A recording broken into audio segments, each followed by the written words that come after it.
That's right.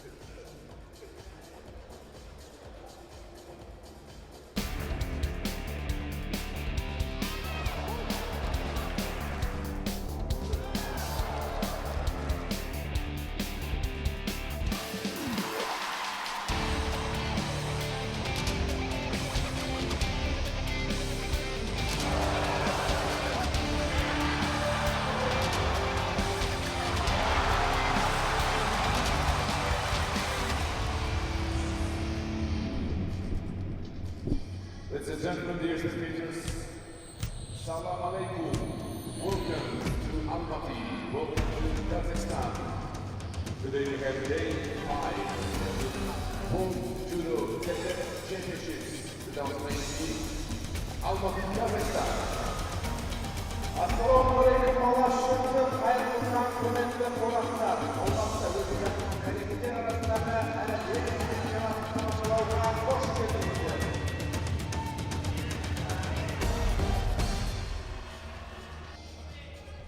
Well, very good morning and welcome back to Almaty in Kazakhstan, and we come to the final day of individual competition at these Cadet World Championships, and I'm delighted to be sitting alongside Anthony Corellius. A very good morning to you, Anthony. Good morning, Sheldon. Yeah, today is the big boys and big girls. What's very interesting to me is that these are heavyweight divisions and they're under 18. So theoretically, they're just going to get bigger. Perhaps they haven't quite grown or into the size performance-wise. It's going to be interesting to see such large teenage athletes out there going at it. Of course, we have a lot from the Big Five again, and a couple sprinklings of Tunisia and Turkey, and but mainly the Big Five: Russia, Brazil, Georgians, France. So it's and of course the Japanese athletes are not seated in the top 4, but they're proving to be significant force in every category. Okay, and we can look at the top 4 seeds in each of the 4 weight categories that we've got to bring to you today. It's the under 70, the plus 70, under 90, and the plus 90. So just a little bit of difference here in the cadets with the final weight categories. Let's take a look at the top 4 seeds in the under 70 kilo category. And the number 1 seed is Jelle van Heest of the Netherlands. The number 2 seed is Katarzyna Sobidaska of Poland. The number 3 seed is Diana Talgat of Kazakhstan, and the number 4 seed is Luana Carvalho of Brazil. Not sure just how much we've been able to find out about those 4 athletes, but Anthony was talking about the big five countries, and there are there's just really one of them in there as far as performance here is concerned, because I think you'd have to put the Netherlands in there as a strong a judo country, and Kazakhstan, but we're talking about women's judo here as well, and definitely the Netherlands, because they really produce good young fighters, and we may see that here. You've got some thoughts on this weight category, or? Yeah, it's interesting. Every time there's a Kazakh athlete, it may not be one of the Big Five, but being in this hometown crowd, which we've heard for the last 3 days, is very powerful and can definitely inspire and motivate the athletes. It kind of elevates them to that top, in that top 5 ranking, just because of that support from the audience. So every time there's a Kazakh athlete who's definitely ranked, you have to really keep your eye on them, because with the support of the audience, they can be a force to reckon with. Okay, let's take a look at the plus 70 kilo category, the top 4 seeds then. Ana Santos of Brazil is the number 1 seed. The number 2 seed is Erika Simeonetti of Italy. The number 3 seed is Medina Paraguglova of Kazakhstan, another Kazakh athlete then. The number 4 seed is Hilal Ozturk of Turkey. Yep, this is the heavyweights. Brazil, as we saw in the World Championship Senior, a lot of heavyweight success. So I wonder if Ana Santos is going to continue that. Of course, some of the athletes we haven't seen before. Erica Simonetti, I don't know much about her, but we'll find out today. And another Kazakh athlete. Maybe the Turkish athlete. We saw, a reasonable performance yesterday, didn't we? Oh man, yeah, you know what? They've been doing really well. And again, it's a reflection on the youth programs, and they obviously have something that's in place that's doing really well because they are producing a lot of fine young talent. Right, let's take a look at the under 90 kilo category. The number 1 seed is Ling Shen Kai of Chinese Taipei. The number 2 seed is Hussein Ben Garos of Tunisia. The number 3 seed is Kenny Levetza of France. And the number 4 seed is Daniel Agogli of Italy. Yeah, these are big, strong athletes for our American friends. This is 198 pounds. That is a big teenager. And again, sometimes when you go through growth spurts, you may lose a little bit of coordination, then you kind of have to grow into it and catch up. I'm really curious to see how these larger teenage athletes do with their body and their coordination.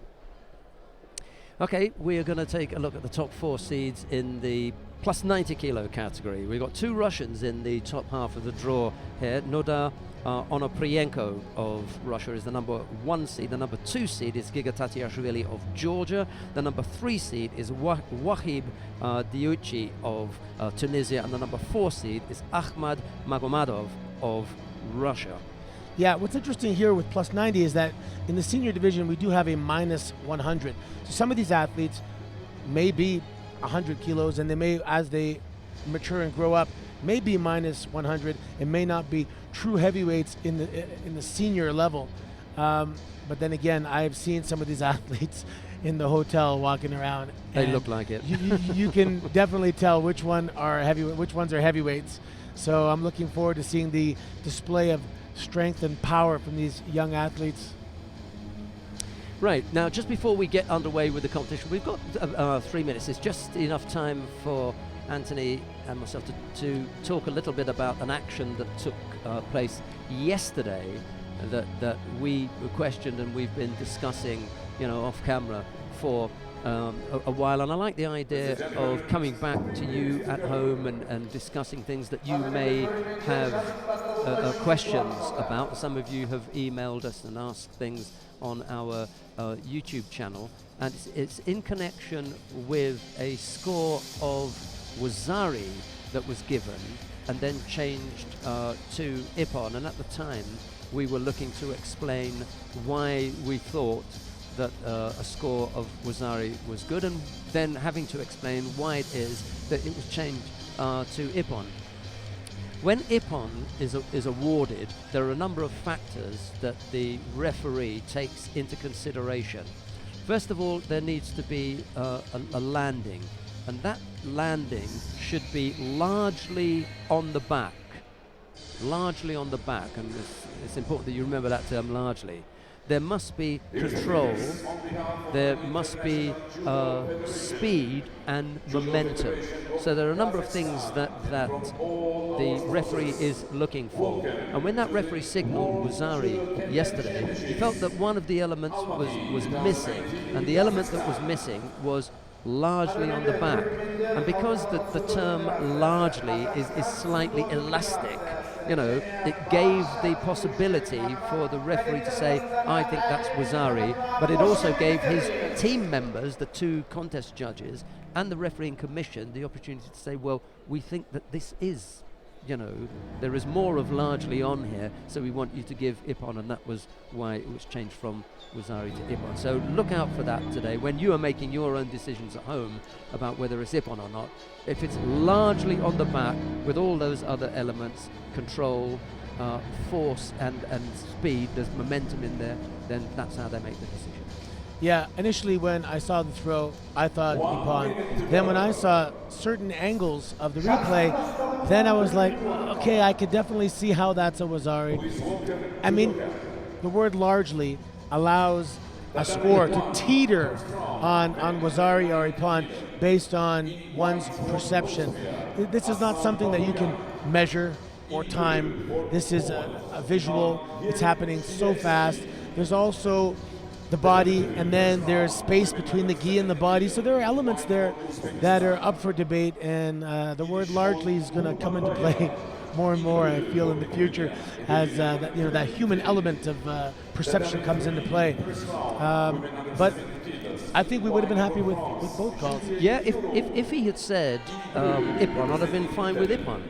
Before we go any further, let's go down to mat number 2. Oh, we're underway. Here we go. Yeah. I beg your pardon. I've just misled our director there. It's mat number 1 that we want to go to. There's a good reason for that, I'm afraid. Yeah, so we're down on mat number 1. The opening contest in the under 90 kilo category. Aslan Papoyan of Austria is up against Michał Jadaszewski of Poland. It's Papoyan in the white judogi, Jadaszewski in blue. And the reason that we're coming down here to watch the Austrian and the Polish fight is not necessarily these two. It's that the third contest up in the category has the number 4 seed, and the other ones, but we don't. So that's why we've this is going to be interesting. come down here for that. As we've seen the weight categories gradually increase, I've noticed a gradual increase in fatigue as the matches went on, especially into golden score. With heavyweights, that happens naturally anyway. So with the increased elevation, I think we're going to see some huffing and puffing today when we get into the heavyweight categories. You can definitely see the size difference here, because the referees have been consistent. The same people, the athletes in comparison are just getting bigger and bigger. That's a nice measure. I hadn't thought about that before. Yeah, this referee looked like a giant the first couple of days. And they're going to get even bigger in the plus category. 30 judoka in the under 90 kilo category. So 2 people will be lucky to have. Well, one would have had a bye, but we had 1 drop out. So. Yeah, plus 70 kilograms. Women, we have 21 judoka. That's one of the smaller categories of the week. And plus 90 kilograms for men, 26 judoka. And 25 and minus 70. So minus 90 today is the largest category today. And we do have the extra round. Oh, no, what was saying? Yeah, 2 rounds, quarterfinal, semi-final for everyone, I think. We haven't got a 3-rounder today. Yeah. 2 rounds, a quarter-final, semi-final, and then the final. That's your lot. We may get, is it Victoria Toniolo? I think the Italian who won the under 52 kilo category. We may get to speak to her today. I'm hoping that we'll get a chance to have a chat with her. This is interesting. I saw this Polish athlete on the mat here actually at breakfast today. So I'm looking at the time. It is 10 o'clock. I think we were eating around 7. So that's 3 hours he had to digest his food. I don't know how much he ate, but that to me was always an issue, having too much food in the morning and having that rusty first match. Yeah, I think if you're having 3 hours, I think our team doctor told us that you need an hour to digest. However, that digestion didn't have that was the food to be digested. There was the comfort that you had after you digested your food. That took another hour. Oh, wow. So the minimum for taking in, a full breakfast, digesting that and feeling comfortable was 2 hours. So maybe he just about got that right. If he was down there at 7 o'clock, then by 9 o'clock he's okay, and we're at 10. So in fact, he could be feeling hungry now. He could be looking for 11s. Especially these teams, they are always oh hungry. My goodness. Yeah. Eat like monsters. Yeah, that's assuming he had a sensible breakfast. And the other thing that team doctor made clear to us. I think that he scored there. It took a while, but he never stopped. He never stopped. He just kept driving. It was the same action without a pause. So I think that's a good call. Yeah. And if that's not a natural instinct to continue to drive, you can definitely drill that with your athletes and make them aware of it. Just finishing off quickly on the eating, digestion, that kind of thing. Our team doctor also said that come 7 o'clock, you absolutely needed to eat and to refuel because you hadn't eaten since 8 o'clock at dinner the night before. You're looking at almost 12 hours of going without sustenance. It was essential that in the morning you had to eat. What's interesting is there's also a philosophy of competing fasted as well. I'm just going to go with his analogy, which was your body's like a vehicle, it's like a car. And if you're doing a cross-country drive, if you're going, interstate, you better put some gas in your tank. Fuel, yeah. Because at some stage, your gas is going to run out, and you don't want it to be in between gas stations. yeah. He was from Canada, oddly enough, because we don't call it gas in the UK, we call it petrol. But we always used to laugh because he would use that term gas, and he would also say that an athlete, he would describe them as being gassed. Gassed, yeah. It's a very North American description for someone who's run out of steam. He was gassed. I remember in elementary school, we had a cross-country track meet. One of my friends, whose father was Slovenian, he gave him this huge breakfast of sausages and just eggs, and he came last place.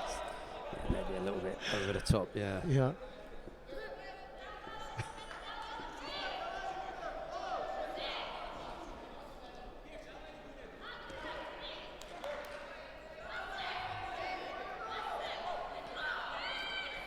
This match is flying by. We're actually into golden score already. A Wazari apiece. Aslan Papoyan of Austria has 1 Shido. And Mikhail Jedrzejewski of Poland has 2 Shidos. So he's going to have to get... Oh, that was a nice score. That's going to be a Wazari Awasete Ippon. He faked forward for an Ippon Sionagi and then drove backwards with a Kochi. And that scored him that second and final Wazari.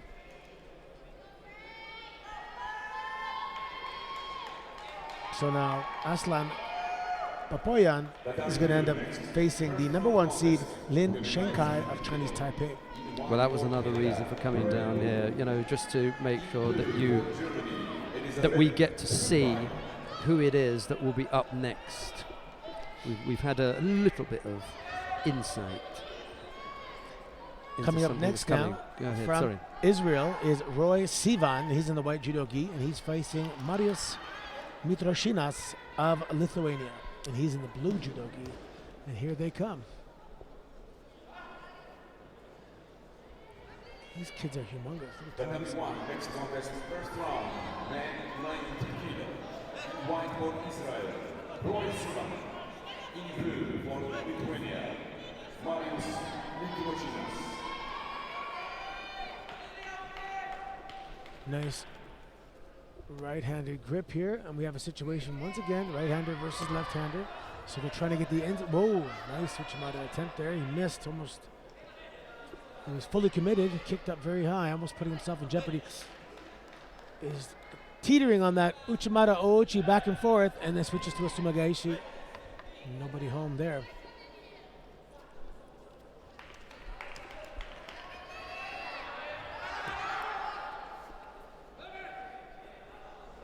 Sivan trying to get the overhand grip, but Mitroshinas with his long arms preventing that. Sivan not opting for Newaza.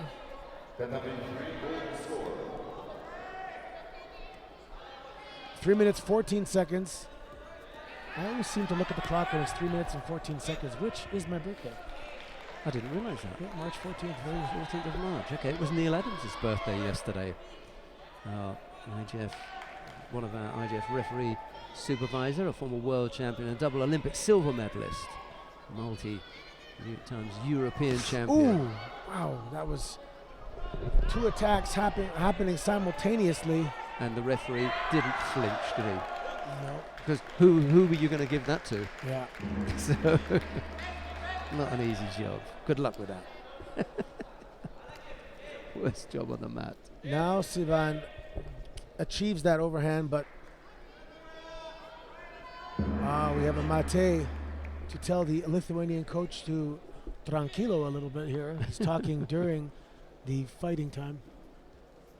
Yeah, a few of the coaches are just a little bit new to this level of control around the competition area.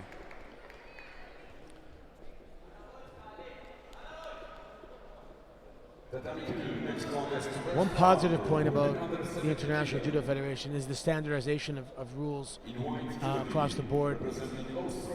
And I can speak for Judo Canada, they've adopted that and they're enforcing rules in the same manner they do here in the IGF.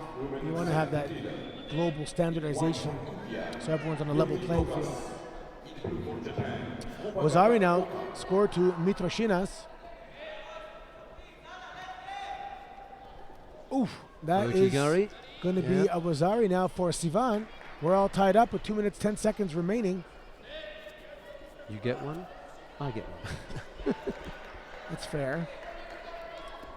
Minus 90 kilogram action here on mat 1, round 1, day 4.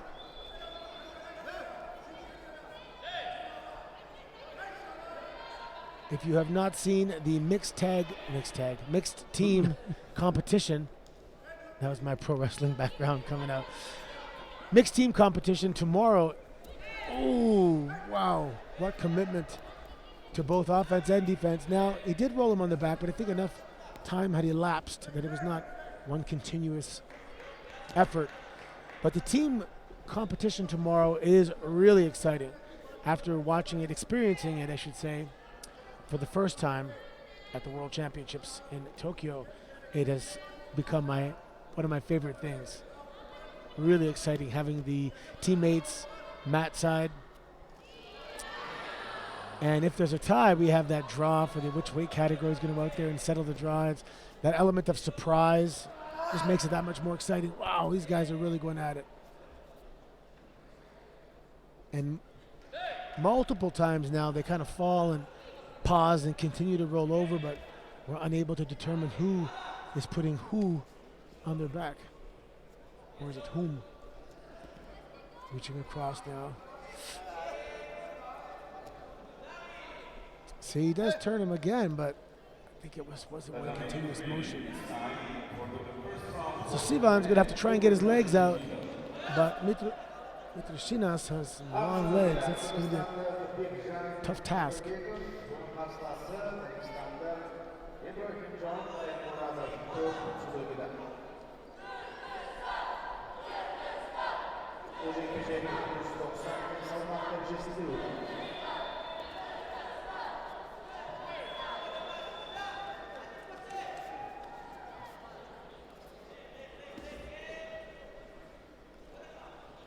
Just under a minute now remaining.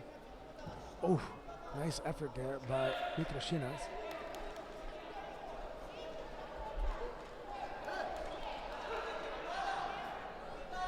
So Sivan slightly telegraphing his intentions there by grabbing the sleeve for the only time he's done so.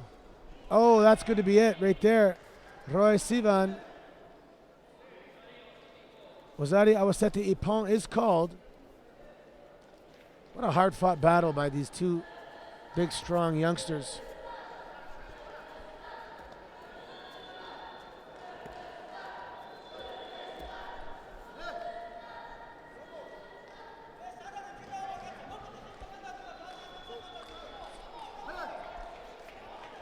Ladies and gentlemen, for the latest judo fashion, check out judopower.com for official IJF gear. They have a lot of cool stuff on there. Now coming up, we have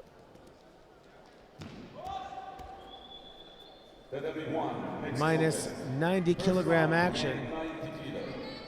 The number 4 seed, Daniele Accogli of Italy, and he will be facing Yashizak Ashraf of Turkmenistan.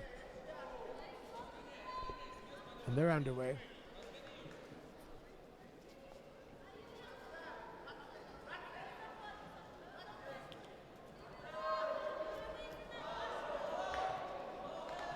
So these minus 90 kilogram athletes, ooh, that's a score there by Accogli. Rosario is called, and Osai Komi, so he's only going to need 10 seconds for this. Man, I looked away for a second. That's an Ippon for the number 4 seed, and he moves on to round 2. Well, you see how tall and thin they are. As they mature, I can definitely see Daniele Accogli moving up to a minus 100. He has the frame for it.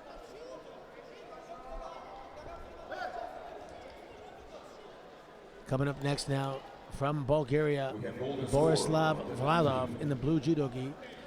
And he's going to be facing Gizo Gugunashvili of Georgia. And he's in the white judo gi. And they are ready and they're stepping on.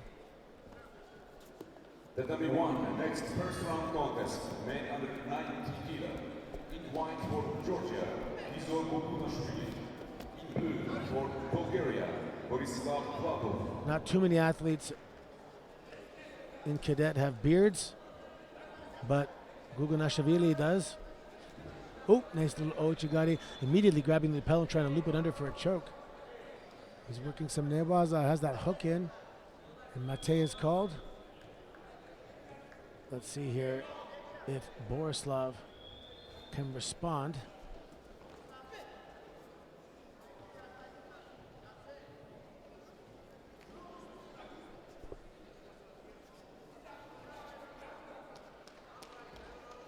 Wow, that's going to be an Ippon. Okay, Wazari. But Osai Komi's called. Next first round contest, women under 70 kilo. From the angle the referee had, you couldn't see that it was largely on his back. Well, Borislav Vladov is going to have to, if this score is not overturned, is going to have to really turn it up, and it's going to stand. 3 minutes, 14 seconds remaining.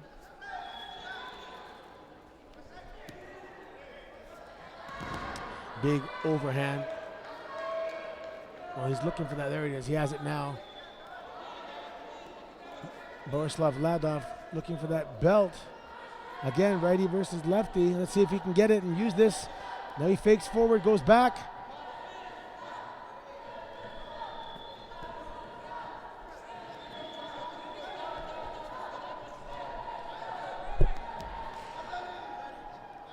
And that's Wazari Awaseti Ippon now for Gizo Gugunashvili.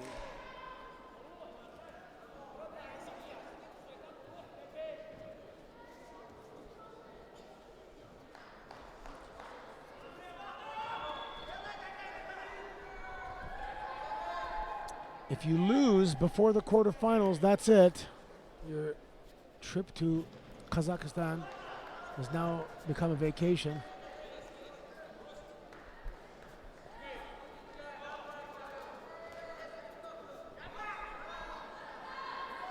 And coming up next now, we have Amir Abd El Rahim of Canada.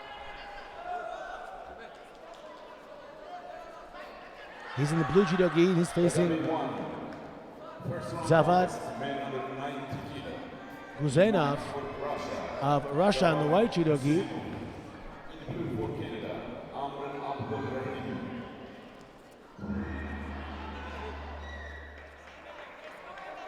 Abd El Rahim is the shorter of the two, but quite strong and stocky. Whoop, a little slip and he went down.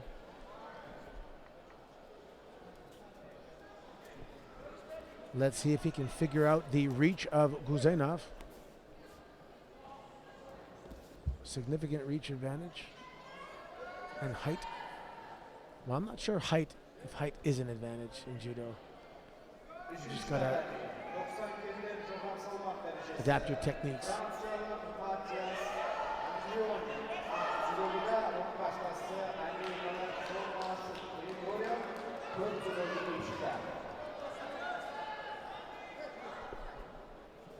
Three minutes, 20 seconds remaining. No score on the board. Guzenov going for that overhand right.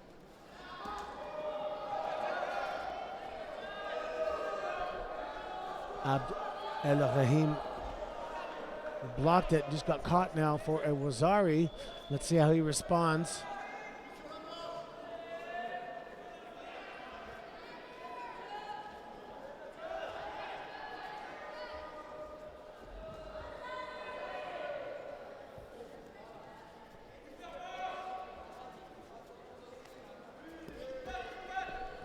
Guzenov is really tall. Shido now given to Abd El Rahim.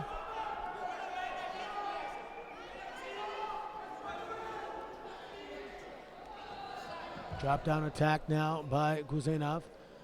That's what I was talking about earlier with regards to, you know, there's a group of techniques that are better suited for different body types. I wouldn't think that someone that tall would do a drop down technique, but I guess if you're not expecting it, it could be effective.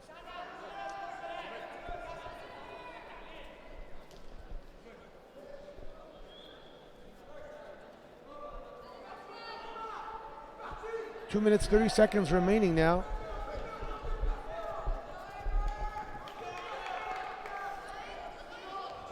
Abd El Rahim is down by one Wazari. Let's see if he can figure out the height reach advantage of Guzenov. There's a solid attack.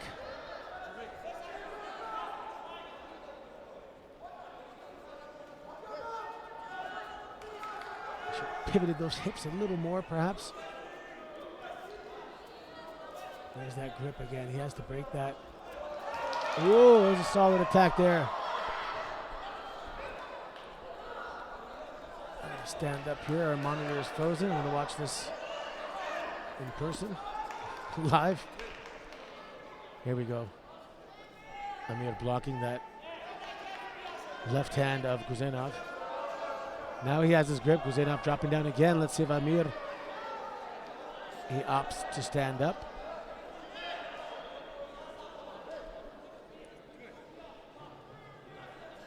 Amir pushing the pace, stepping forward. He's behind, rightfully so. He has to do that. Minute 41 seconds remaining now. Guzenov looks content to ride this out. He's Amir, the busier of the two. Guzenov looks like he's willing to take a Shido to kill some time, and he's going to get one. So that's it now, a Shido apiece. Referee seeing that Abd El Rahim was trying to initiate action. Oh, now the referee is giving a Shido to Abd El Rahim. So he has two Shidos now.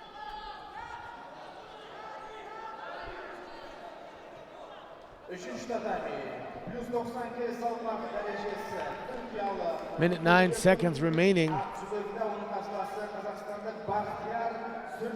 Amir is really going to have to open up here.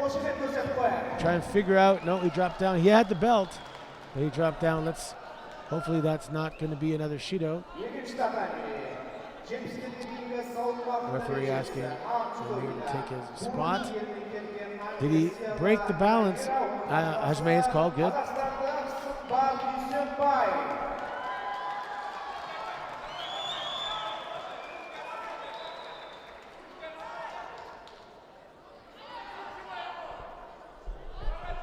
Abd El Rahim has to be careful. If he doesn't break the balance of Guzenov sufficiently, he will get another Shido. Easier said than done. It's not that he's not attacking strong. Guzenov is just able to block it.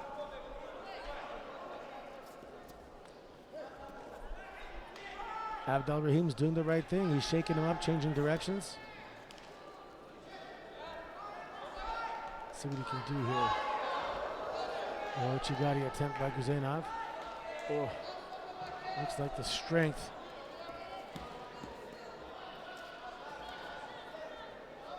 Altitude may be playing a factor here. Hajime is called. Abd El-Rahim pushing the pace, realizing he is behind. 15 seconds remaining. He's going to have to fire all the guns here. Drop down attack. No, nothing there. Guzenov able to block it, turn him over. Eat up some clock. That's 5 seconds left. You can see the disappointment now on Amir Abd El-Rahim's face, realizing that this first round contest is going to come to an end, and Guzenov is going to walk away the victor. Not the result Abd El-Rahim was looking for.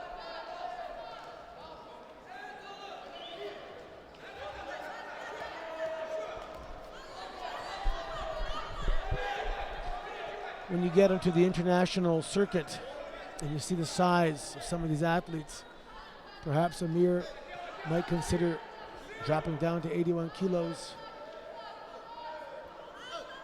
in the future. Minus 90, minus 100, you have athletes around 2 meters.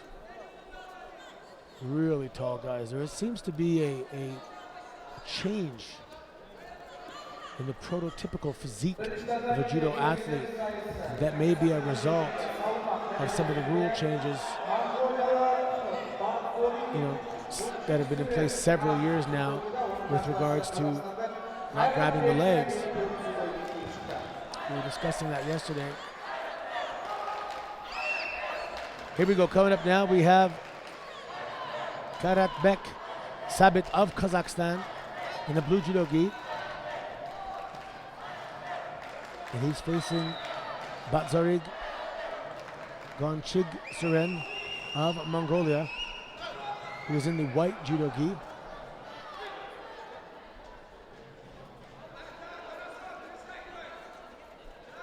Sabit having the support of the local fans here, as do all Kazakh athletes. Both guys stalemating for a moment until Sabit fired off an attack. A little bit of a feeling out process here.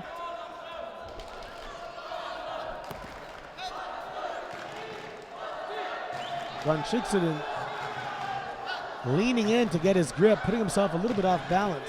Oh, Shida now given to Sabit for grabbing inside the cuff of the judo. Oh, beautiful. That's going to be an ippon. It looked like he was going to do a Sode Makikomi, then switch to a Kuro Chigari. Well executed. That's an ippon. And he'll face Guzenov in the next round.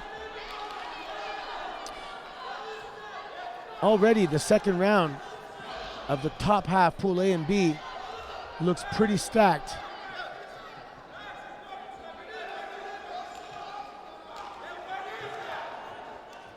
Everyone that has won so far has looked very strong.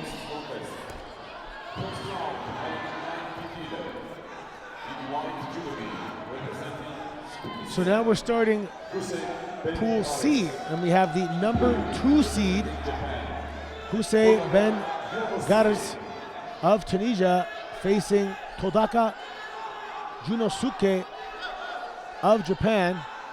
Junosuke in the blue judo gi, Ben Gares in the white judo gi. Todaka, I should say.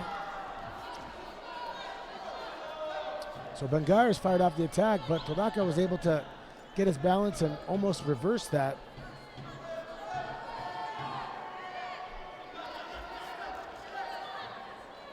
Man, Todaka pretty intimidating there. Oh!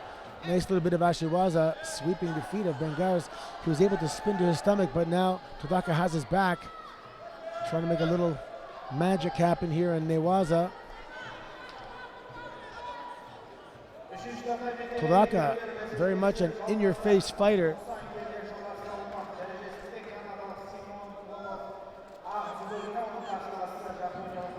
Let's see if Bengares can figure out the defenses. Drop down. The Ponsunagi attempt. Todaka easily blocked that. Lefty versus righty once again, so they have their lapel hands and they are looking for that pulling hand, that sorote hand.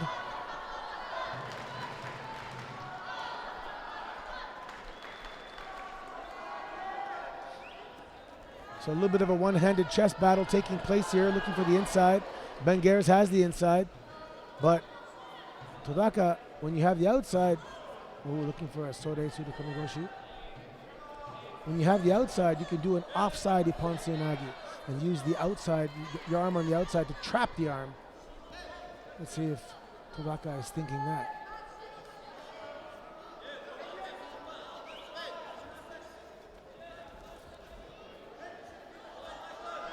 Ooh, nice little bit of Ashiwaza there again. Going for that looping choke. He has it across the face. He realizes that. Bengares' excellent agility demonstrated, able to spin out to his stomach now twice. Passivity. Shido now given to Bengares of Tunisia.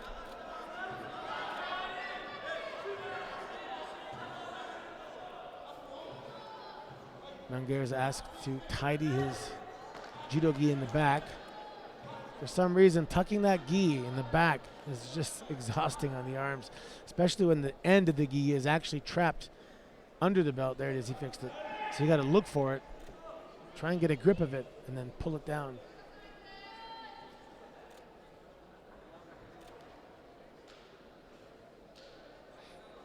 Both guys got their grip. No, Todaka has his grip.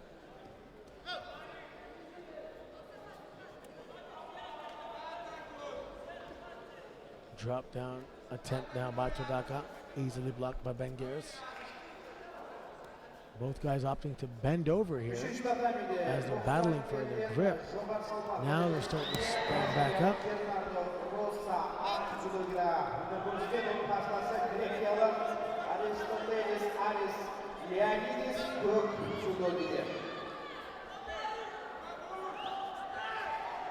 Ooh! Excellent Uchimata attempt there by Bengares. He had Todaka in the air, and Todaka almost reversed it.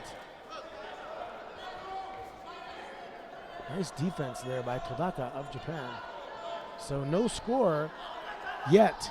Only one Shido given to Bengares. Minute 15 seconds remaining. This is round one competition, 90 kilograms. Let's see if Todaka can figure out the athletic defense of Bengares. He has his grip now, good posture. Uchimata attempt. Let's see if Todaka, he has the inside grip. No. Bengares gets the hand over the top there. Uchimata attempts. Japanese fighters are not normally the tallest in the division. They're usually stocky and have that strong leg, low center of balance, base. Uchimata's tough to do when someone's significantly taller than you. Referee asking Bengares to step off the tatami and get a little bit of blood looked after.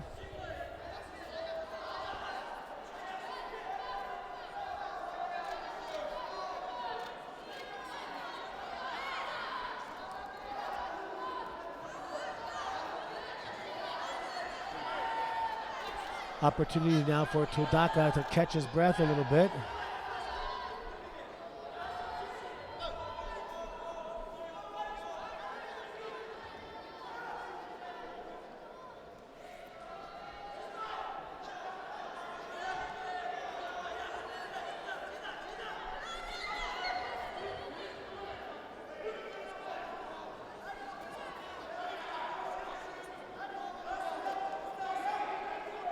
Here we go. We're back underway. 32 seconds remaining. Benguers of Tunisia versus Todaka of Japan. Todaka in the blue judo gi. Wow, nice drop down attempt there. Benguers pops back up. He's pushing the pace. Perhaps that little medical. Nice Ochigari attempt. Did he land on his side? No, he did not. We may have seen a chink in the armor of the defense of Benguers with that Ochigari. Referee asking Benguers to step off again and address that blood. He may have to wrap up his head and give him a headband. Let's see if Todaka returns to that Ochigari, seeing that it was the closest thing to a score thus far.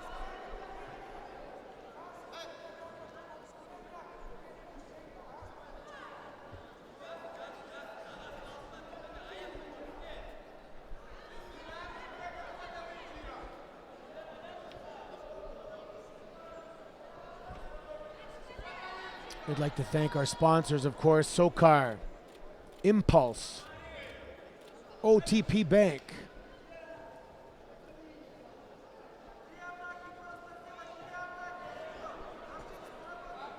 the Kazakhstan Judo Federation, the city of Almaty, the country of Kazakhstan,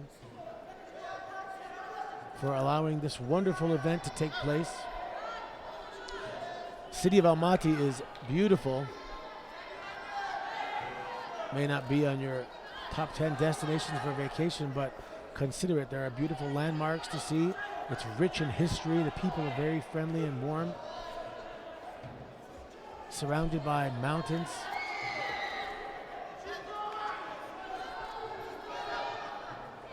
And it's an excellent example of how Asian culture, European culture, Middle Eastern culture can blend and live in harmony.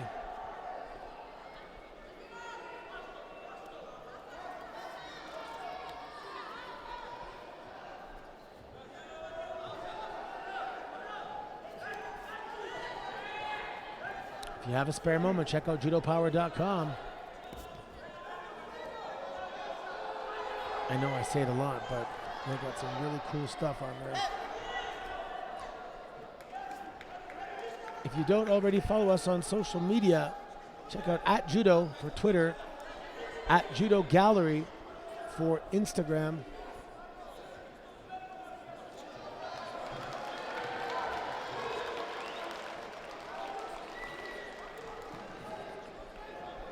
There he has his jaw taped up.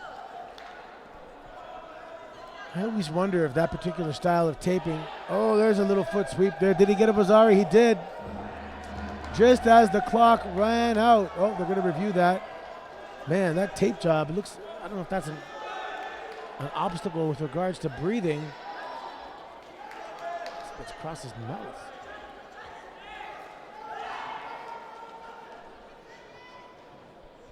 Is it in his mouth? No. Next contest. Zari's taken off.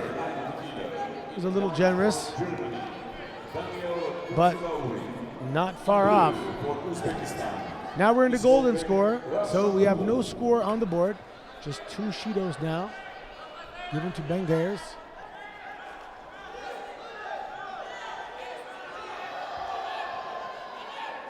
Benguers still dangerous at this point. Todaka has to be careful. Still has his fast twitch. There's, oh, that's an Uchimata Tsukeshi for Ippon. Benguers went for it, kicked up high.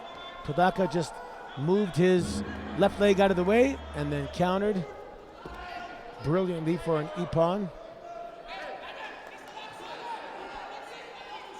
Nothing to be ashamed of there. On behalf of Benguers, he went for it.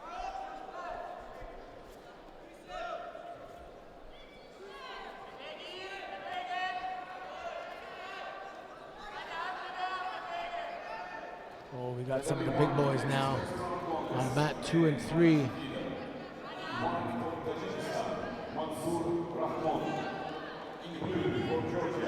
And Benguers was ranked number 2, seeded number 2 here, so that's a big loss for him. And it makes sense that he was highly seeded because he was looking really good. But his day has come to a quick end, unfortunately.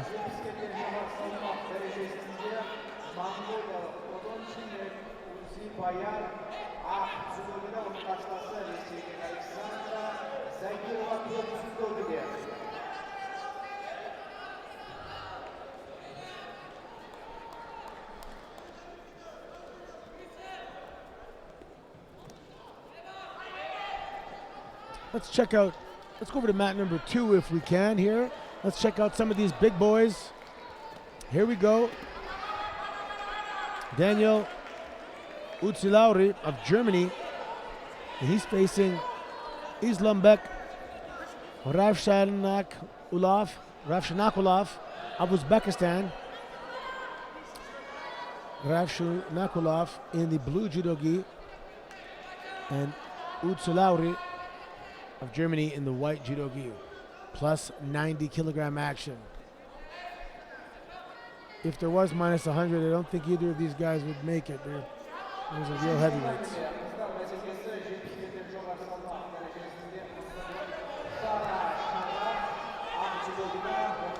There's Ashiwaza. There's a big overhand grip now. As soon as Utsilauri grabbed the belt, Ravshankulov opting for a drop down technique to get out of the harm's way.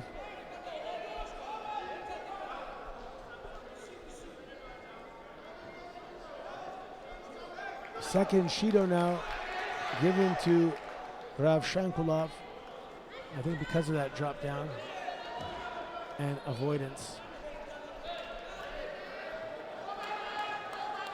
Nice overhand grip now by Ravshankulov.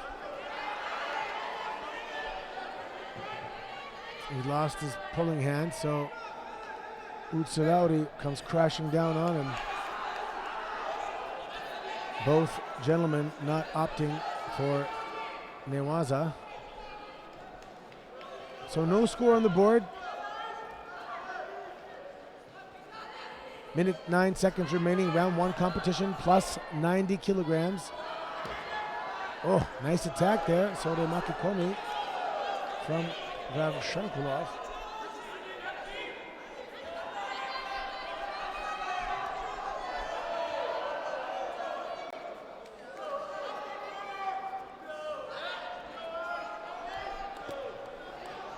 Ooh, nice foot sweep there.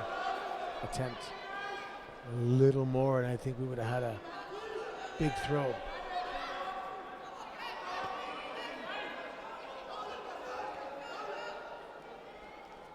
Utsilauri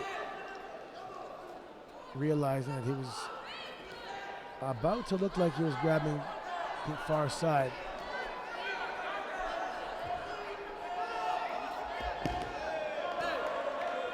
Ravshankulov having a little difficulty getting in there.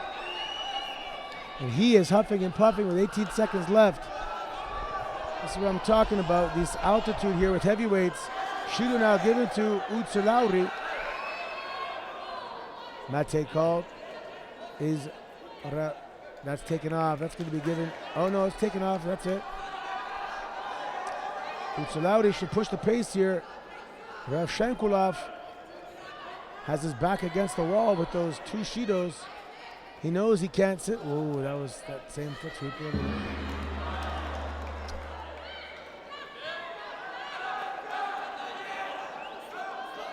A delayed mate call.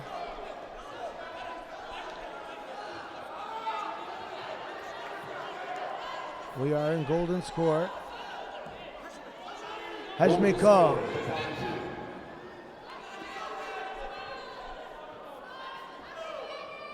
The Uzbek fighter trying to bounce and get some of that spring back in his step. Oh, he's trying Osoto Kouchi. There's just nothing there. Oh, that can be dangerous on the legs. Utsilauri looks to be the fitter of the two, the more fit of the two.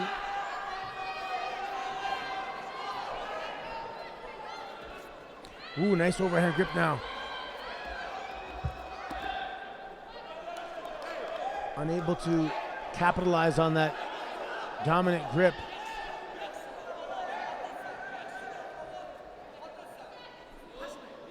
Slow getting up is Ravshankulov. These are heavyweights. We have altitude.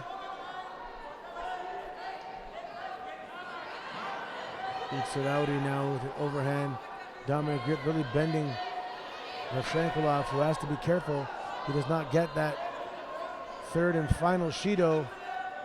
He's not really doing much now. Utsulaudi looks like he's content to draw a Shido apiece, which will be Hansokomaki. Oh! I think that's going to be it now for Ravshankulov. He didn't fire off an attack in that cycle. Oh, he's quite gassed. And there's the third one now for Ravshankulov, meaning he loses by Hansokomaki, and the winner is Daniel Utsulaudi of Germany, and he will move on.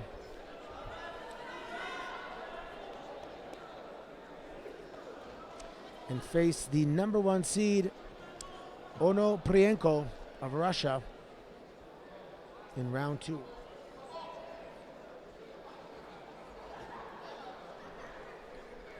Coming up next now, mat number 2,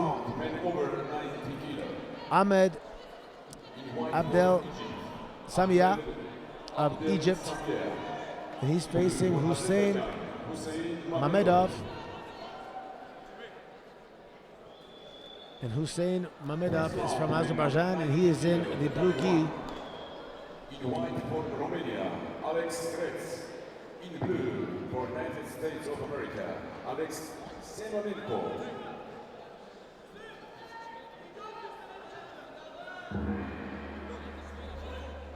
Shido now given to Ahmed Abdel Samia,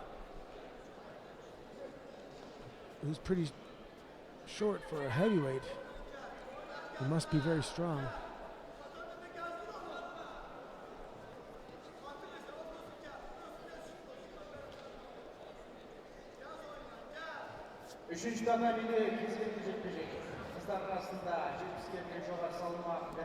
Mamedov kicking away at those shins there. Perhaps testing the reactions of his opponent. Whoa, jeez. He just pulled him right down to the mat.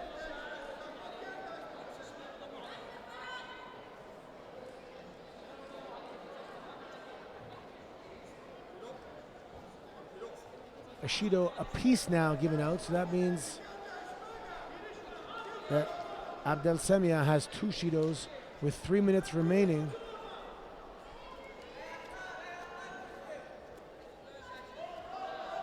Let's see how Mamedov plays this card. If he stalls out for another Shido apiece, that's it, he will win.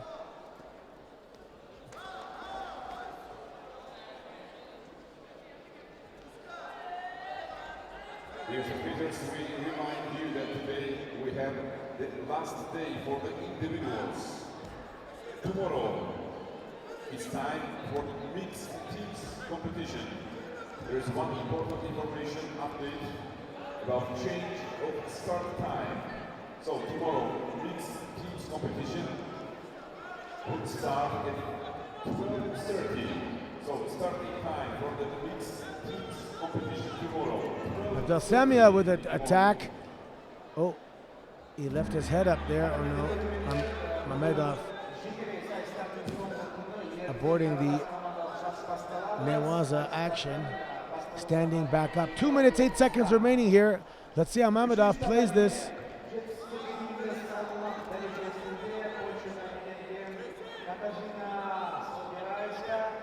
Kicking the feet and pulling and falling down is Abdel Samia. Mamedov looks very strong.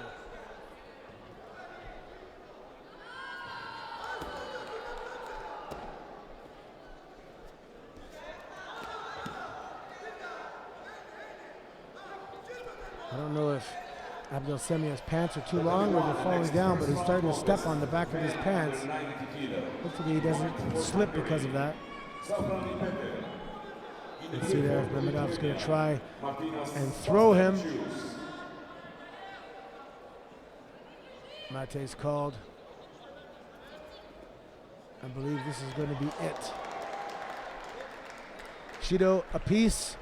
That gives 3 Shidos for Abdel Semia, and his day is done.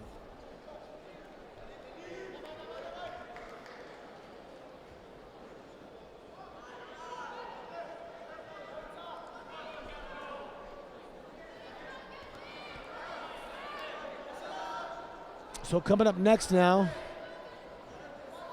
we have Jean Carletti of Italy, and he's facing Makita Staravoitu of Belarus. And they are coming out here. Man under 90 kilo.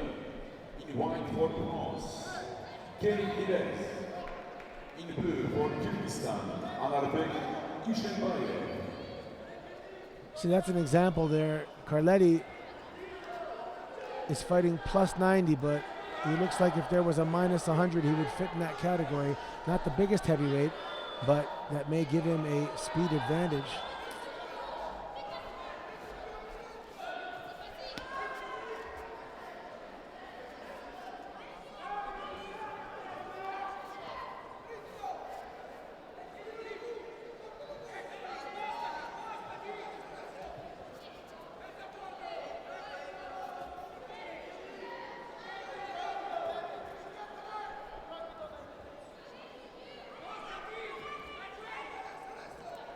Wow, that is a huge throw from Stara Voitel of Belarus, playing that boundary game.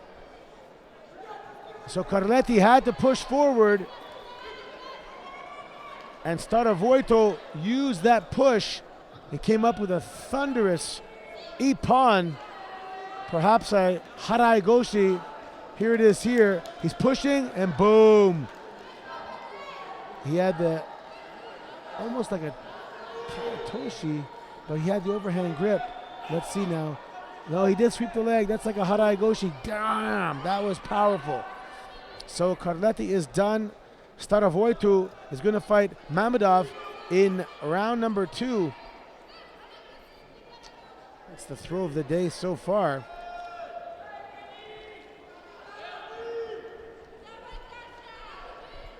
Excellent display of explosiveness from Mikita Staravoitel.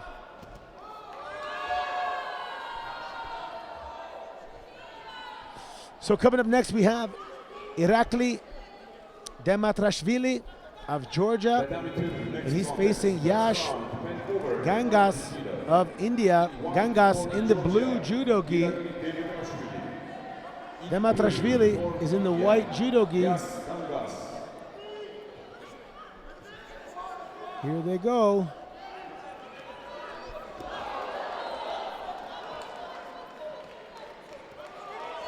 And that is all she wrote. That is 10 seconds. Beautiful Uchimata by Dematrashvili. So he's going to face Magomadov of Russia, who is the number 4 seed in the next round. So we're already getting into some big, powerful countries. Russia versus Georgia.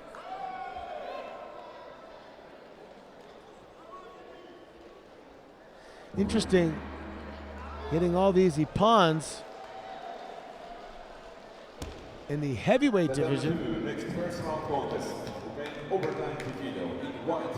So coming up next now, we have Yvonne Sherba of the Ukraine facing Alain Bagrin of Moldova. This is plus 90, but these aren't super heavyweights here. Oh, that's a counter. That's going to be a Wazari now, and a pin. Alain Bagrin.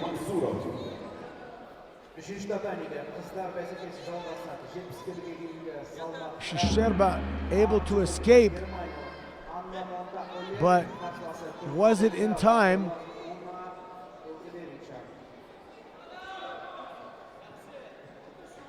Wazari.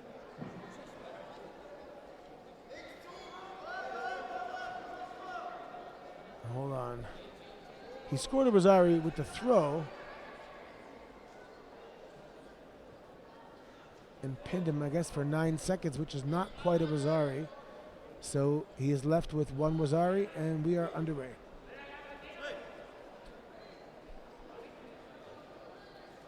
So Shadowbot has to.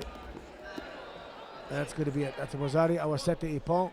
So Alain Bagrin of Moldova moving on. He's going to face the Kazakh fighter Shukurbekov of Kazakhstan in the next round.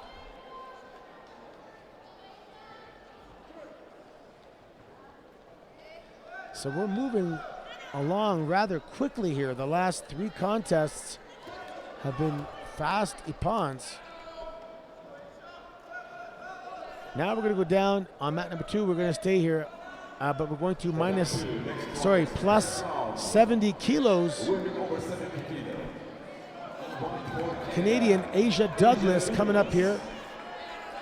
That'll be the first contest of plus 70. She's facing Olga Mikhaeva of Russia, and they're underway.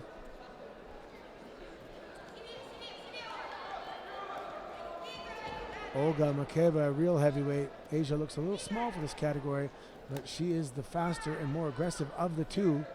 Trying to find an opening here. Mikhaeva looks solid.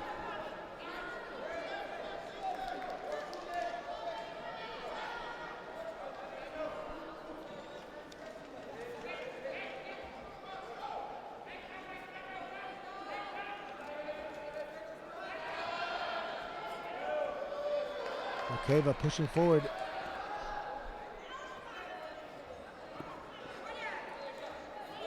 Mikhaeva waiting for Douglas to get back up.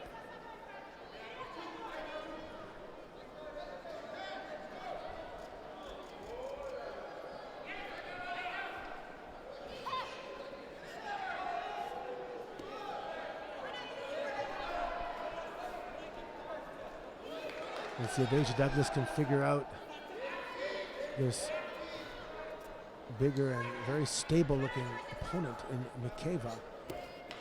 She's going to have to change directions on her, get her to bite on something and then go the other way. They go out of bounds again. So Olga Mikhaeva has 1 Shido. Asia Douglas has the right tactics here. Keep moving, keep busy. See if she can get Olga Mikhaeva another Shido. Perhaps then she'll open up and she can capitalize on that. Keep busy, keep busy. There you go. Oh, nice strong overhand right grip by Mikhaeva. Asia Douglas just bouncing off the Russian athlete.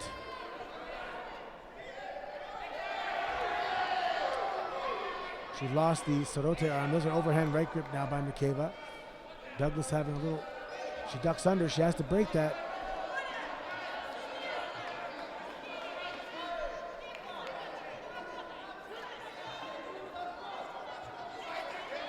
She gets away with that duck under, good.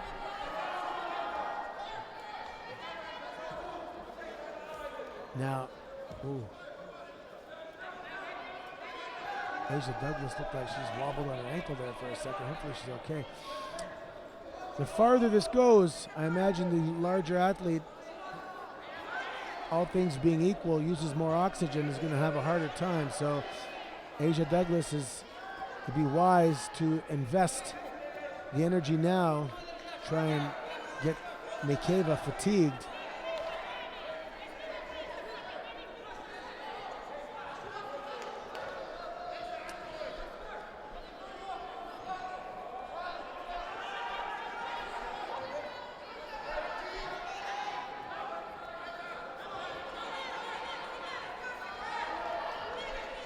That strong overhand right grip. Now Mikhaeva looks for Uchimata.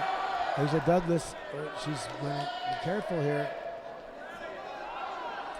Mikhaeva starting to look a little sluggish. Asia Douglas needs to push the pace here. 1 minute 4 seconds remaining. They're both going to get a Shido. So now Olga Makeva has 2 Shidos. Asia Douglas needs to push the pace here. Take advantage of this. She's looking a little fatigued herself. Could be an altitude factor, but she has to find it. She has to dig deep and push the pace. Makeva has 2 Shidos. She's not engaging. There she goes. Little Ashiwaza attempt there by Makeva. Asia Douglas has to keep busy. She has to move. She has to attack. Makeva, both look like they're unable to throw each other. I don't know if it's fatigue or just the size and strength of their opponents. So Douglas is going to have to play a tactical game here. Perhaps look for that 3rd and final Shido. She's going to have to attack with 19 seconds left.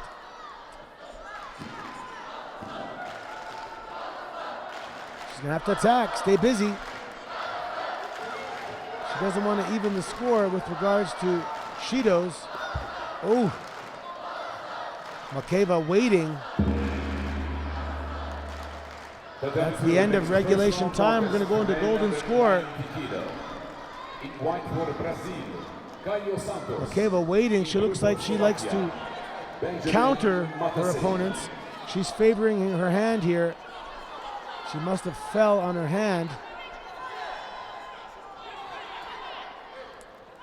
So Asia Douglas now has to find that little extra bit of energy to push the pace. Don't back up, move forward, push the pace. Makeva's the one pushing the pace. Well, she has to, she has 2 Shidos. Asia Douglas has to attack, stay busy, attack again. Makeva looks like when Asia comes in, she's trying to grab her around the waist and counter her. There it is again. So she's gonna have to use that. She knows she's looking for the counter, perhaps fake. But every time she grabs the waist, she's losing her grip. Strong overhand right, there's the counter again. She should fake her. Push the pace, push the pace. 45 seconds now in the golden score. Makeva looks fatigued. Good effort though. Asia Douglas needs to bluff here and pretend that she is not fatigued herself and really discourage Makeva. Russian coach now being warned. Hajime called. Let's see how Asia Douglas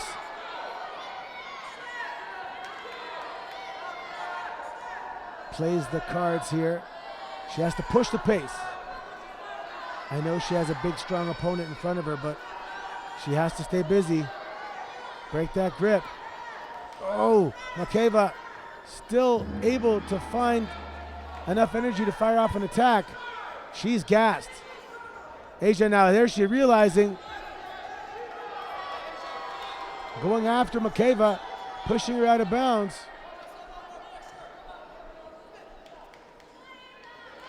Referee asking both athletes to fix their gi. Makeva hunched over now, gasping for air.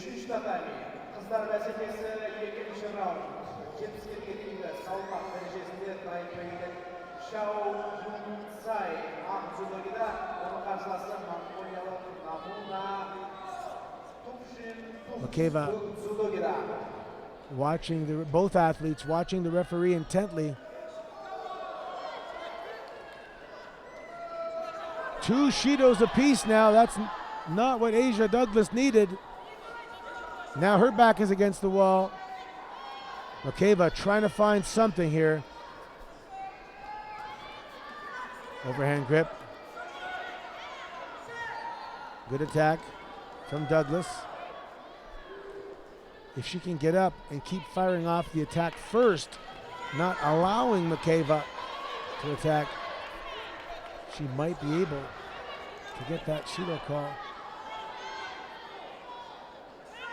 But if Makeva keeps busy, then it'll be Douglas that gets the Shido. So again, tactics coming into play here. Dominant grip. Douglas firing off first. Makeva. Ooh. Both athletes putting in an attack. I do not see a Judo coming in this cycle. Hajime called. Fatigue really setting in. Asia Douglas backing up. Get in there. Push the pace.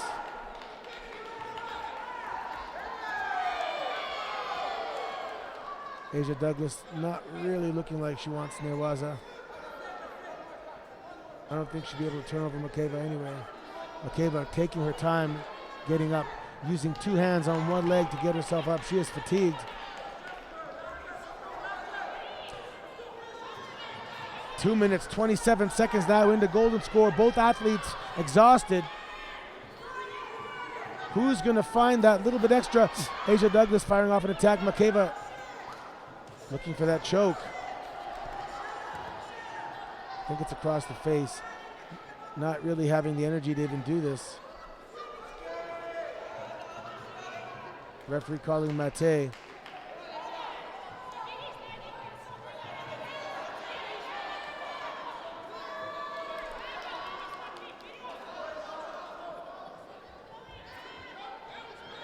Lungs must be burning, lactic acid building up. Makeva hunched over, exhausted. Asia Douglas coming forward. Let's see if she can make something happen here. Makeva still strong. You can see when she snaps down the gi of Douglas, Douglas reacts and moves. Asia Douglas getting sloppy there, leaving that arm up there. Makeva could do an arm lock if she wasn't exhausted. She has to keep it up. Makeva again hunching over. Asia Douglas, both ladies trying to find that little bit extra to finish off the other. Both have two Shidos. Asia Douglas moving forward, pushing the pace, trying to push forward, get that grip. She has to attack. She has to, and she does. Let's see if she can do it again and prevent Makeva from attacking. She has to attack. She has to attack. She has to find it. Don't let Makeva attack here in this case. There she is. She's attacking. If Makeva doesn't attack now, and she's not attacking, Asia Douglas attacks again and again. So Makeva hasn't attacked in this cycle. That might be it. Referee indicating that she'd like both athletes to tidy their gi, which sometimes happens at the end of a match when a penalty is going to be given out. And the third and final Shido now is given to Makeva. So Asia Douglas pushing the pace, finding that little bit extra, and winning this contest.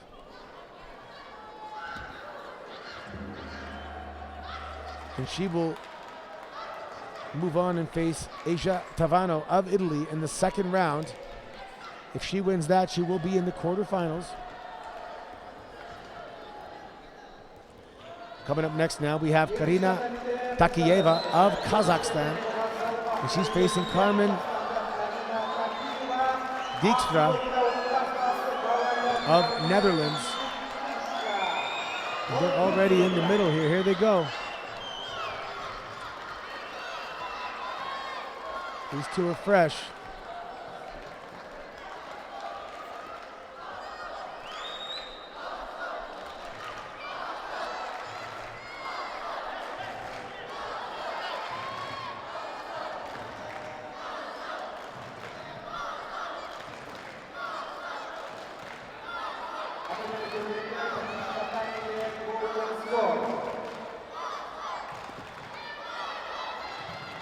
Oh, let's see now if Dijkstra looked like she was going to go for that choke.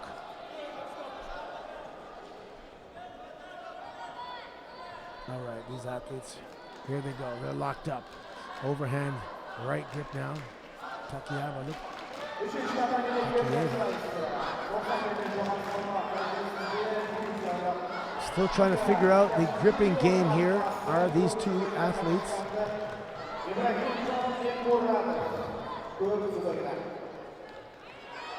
Oh, Takiyeva's foot was tangled. And Dijkstra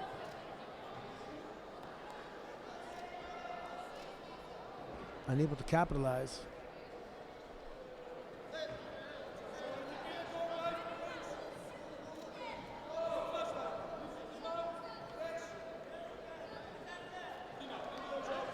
Judo now given to Takieva. The extra pushing the pace here. Not quite. There she goes. She has a better grip now.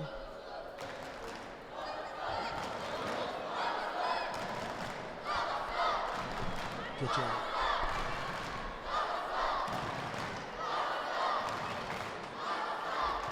No, nobody home there. Takieva went for a throw and fell down.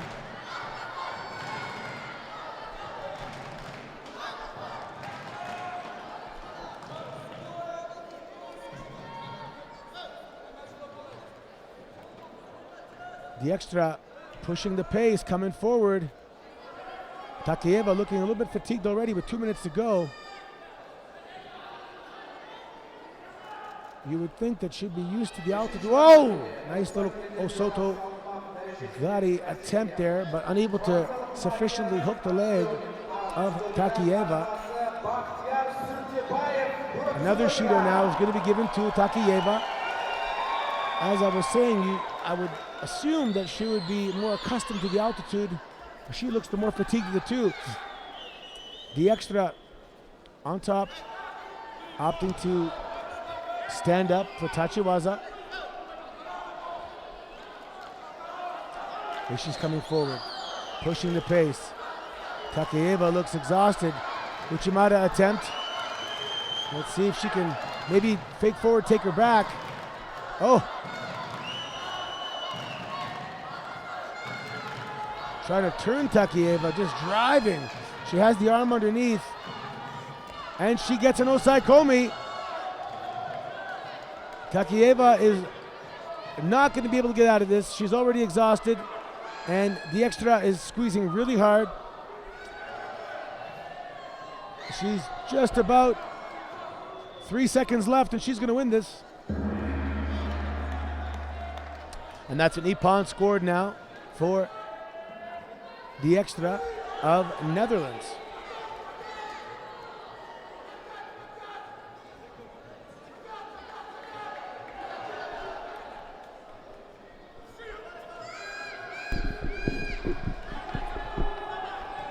It's still morning, isn't it? 10 past 11, well 12 minutes past 11. Where are you going next then? What have you got? Well, is that not the number one seed on round two?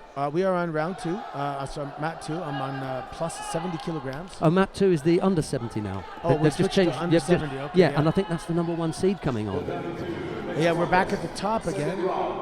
So we'll stick with that then, yeah? Yeah. Well, I'll let you introduce them. Yeah, no, okay, I'll do it because we're going to have Veronica Toniolo, the gold medalist in the under 52 kilo category from Italy. She's going to step in and join us, and Anthony Corelli's going to take a coffee break. I brought him a coffee and he didn't drink it. Well, it's too hot. And look at that, within 12 seconds. Wow. Jarl van Heemst has thrown Evelina Klinieta of Lithuania for Ippon. That was pretty quick, wasn't it? Yeah. Decisive. All right, I'm going to step away, ladies and gentlemen, and here you go. Enjoy this little interview.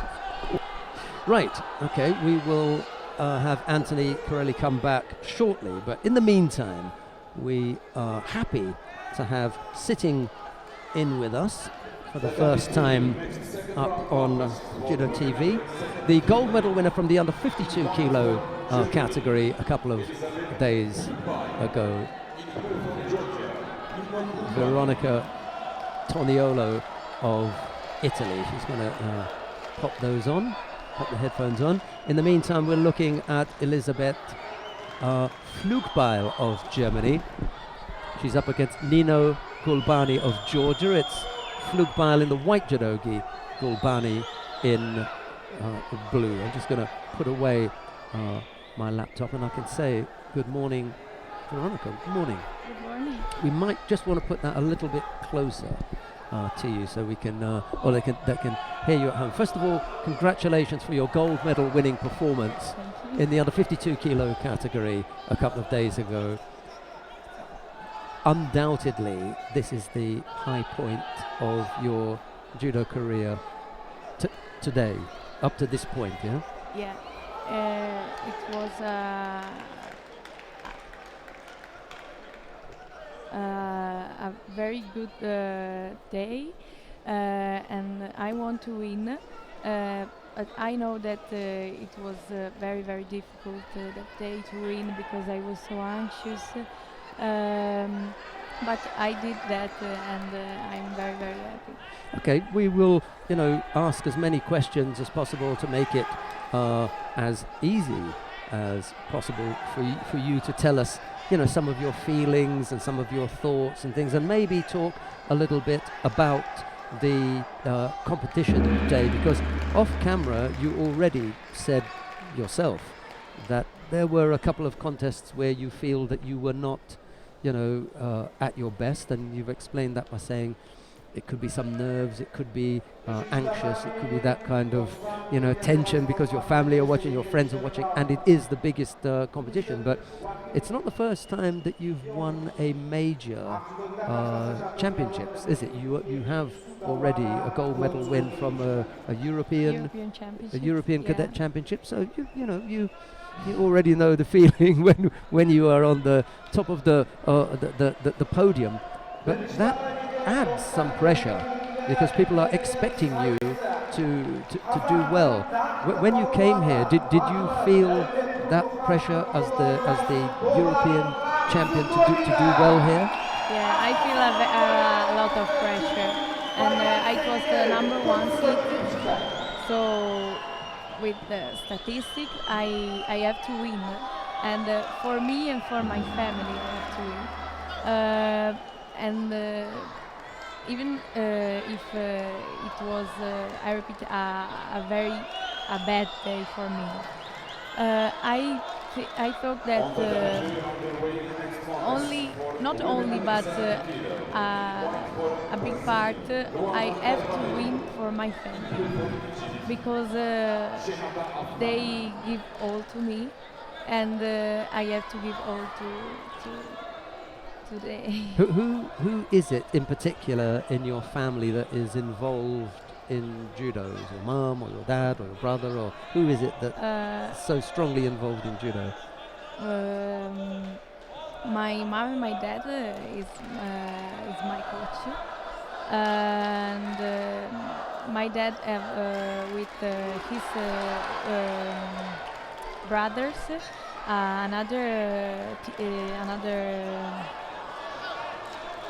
school or club? Yes, or that is the school of Fabio Basile and Manuel Lombardo. Oh wow, okay, yeah. And you know Manuel good? Yeah. This is nice boy.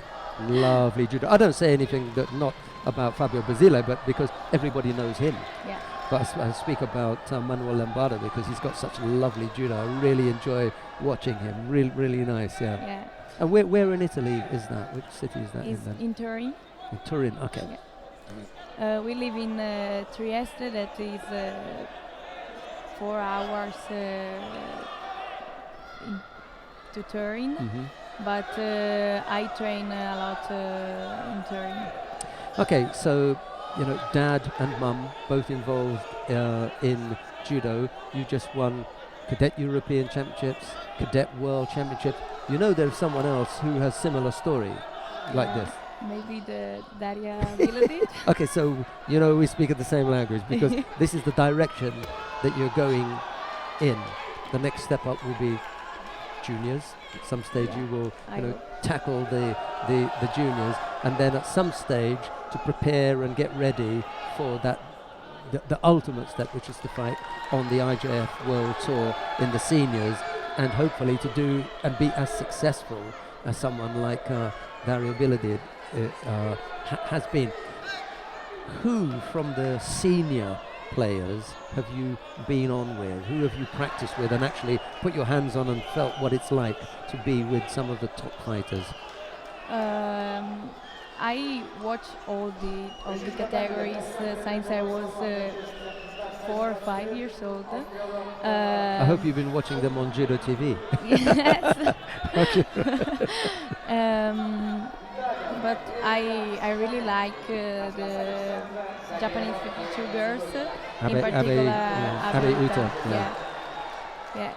I don't do a similar judo, but I really like her.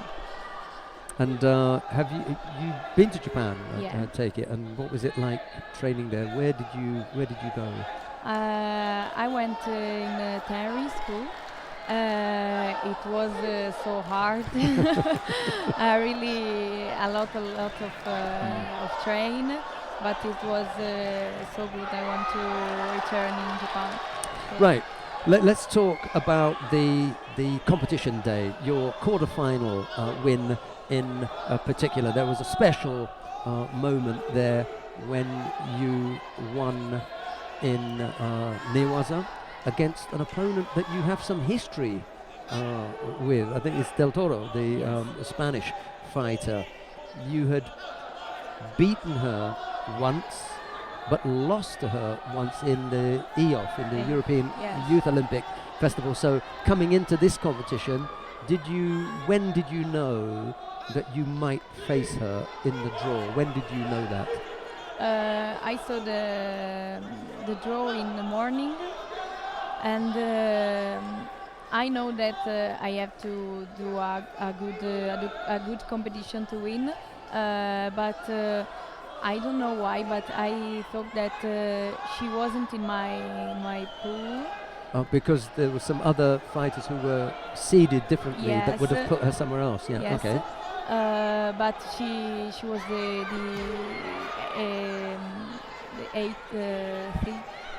eighth seed, and when I saw the draw, I know that I have to win with her to realize my dream. Were you nervous about that particular contest? I was a little bit nervous, but not Not enough to get you down. not enough. Which is different from the time when you lost to her. I think you mentioned to me that you felt that you were so nervous, having beaten her with such expectations, that it actually affected the way that you fought. Yeah. I was so nervous because so when I lost, I didn't compete. So I cried a lot because it the worst thing. Yeah. I prefer to lose with a good ippon, but do a really good. Open. Yeah. If you lose, you yes. lose. Yeah, but you were Not attacking. after Yeah. 30 Yeah. seconds ippon. It was so bad thing. Then when I saw that I have to fight with her,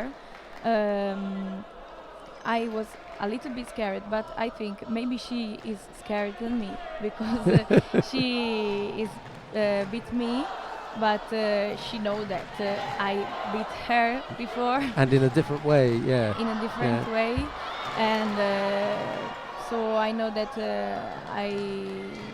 I can win.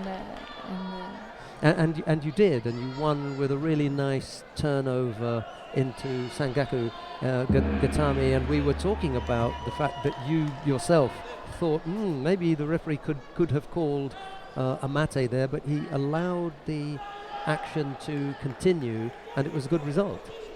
Yeah, I work a lot with Sankaku. Is my favorite thing in Nevada. I know that the referee can call mate, but I work, and then I change the legs, and then she turned. So it was a good action. Right, well, we're going to jump the semi-final because there's no disrespect to the American girl, Toro. She was also a little bit of a Newaza specialist, and you got past her. But I wanted to come to the final because this was as close as you could come to breaking the record, which was set in Santiago, Chile, that you know all about. Natalia Kropska from Poland and Nakaya Haruka from Japan. They had 10 minutes 56, and I think you were 10 minutes 45, Yeah, was that, 45. or something, So, but it really was an incredible battle, and you know there can be a few people that will argue, oh, could have given Shida here, or could have given Shida here, but I don't think anybody in the venue, and it wasn't a huge amount of Italian fans, and it wasn't a huge amount of Russian fans, but they were all really, really focused on this fight, and just how much energy the both of you put in to trying to win this one. It must have been an incredible relief for you finally to get given the decision. I already met her in the Tula European Cup in 2018, and I did a very good fight. I beat her in with 2 Vasari, so I know that I can win, and I do a really good fight, but normally she want to win the World Championships. Sure, yeah. And I want to, so I know that I can win, but after 4 or 5 minutes of golden score, she went in Osaikomi, and She had you in Osaikomi, yes, and then after 3 or 4 seconds, I escape. And then my father told to me, it is a sign. You have to win. You have to win. More pressure. No, but not for pressure, but for Inspiration. convince me. Yeah. Me that I can win. That maybe it's really it's a sign. You believed him. Yeah. So I go and I attack a lot. I try to find a way to win. I try to do a good technique, but I didn't do a really good judo. But She had a strong defense. It was very, very difficult to get past her. That was a city fighter. I know that I didn't do really good techniques or judo, but when you are so anxious and there is a lot of pressure, it's very difficult to do your judo, and so it's okay to win like this. So we've had a very successful, you have had a very successful year in taking the Cadet European Championships. You've now won the Cadet World Championships. A few days, maybe a week or a couple of weeks of just taking things, easy and gathering yourself. But there must already, in your mind, be the next step, the plan and what you're going to do next. So, what is that? Yeah, I have another year of cadets competition. Wow, that's bad news for the other cadets. So I have to focus on cadets for sure. But I want to try to do competition with junior and maybe with senior, because I like to compete with girls that have a really good judo, because it's always a very good fight. So it's judo. it's my life, and I have to try all the experience that can help can develop you and take you to the next level. Yes. And what is the next competition for you? I don't know where, but I think that maybe I can do Junior European Cups in the next year, or maybe with Open Seniors. We have to program, but maybe a junior or senior competition. Yeah, maybe a Continental Open. Yeah. There's something Yeah. Manageable. You'll get your seniors, to but they won't be at the try. highest level. Yeah. Yes. I'm sure when you look at the record of someone we already mentioned, Daria Biladid, she did 1 or 2 of those just to test out, Yes, with the strength and the different. Yes, she did one Junior European Cup, then Yeah, Open, so Grand Prix, Grand Slam, and so then on. Then World Championships. Yeah. I have to point out that she did have a single loss. It was in round 3 at the 2017 World Championships, where she lost in round 3 to Galbadrat Otkonsetse, who previously competed for Mongolia but is a Kazakh fighter now. And I remember running from the competition area because she had never not been on the podium before. Every time, was in the final or something and winning. So she had to get the first time the feeling of I have lost, but you have lost before. Yeah, so it's not as bad for you. No, I have lost 5 or 6 times. Yeah, wow. And the first time that I lost was in Fuengirola Cadet European Cup with a Russian girl that do the 57 category Galitskaya, third place yesterday. Oh, and she had was that the incredible Uranage? Yes. For that? Yes. That you are glad not to be on the receiving end of this one. That was amazing, wasn't it? It was one of the throws of the day. It was huge Uranage. Yeah. I can't understand why I lose, because it's a really a new thing. I don't know the feelings, and I look to my father and I say sorry, and he say it's not important. You are a human. You can't win every time. And really, I was so really shock. bad. Yeah. I was shocked. But then there was I lost with her in the semi-final. No, in the quarterfinal. And then I win a repechage, and then I not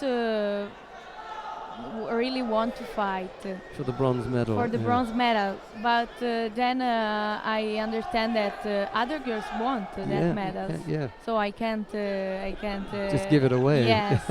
So I fought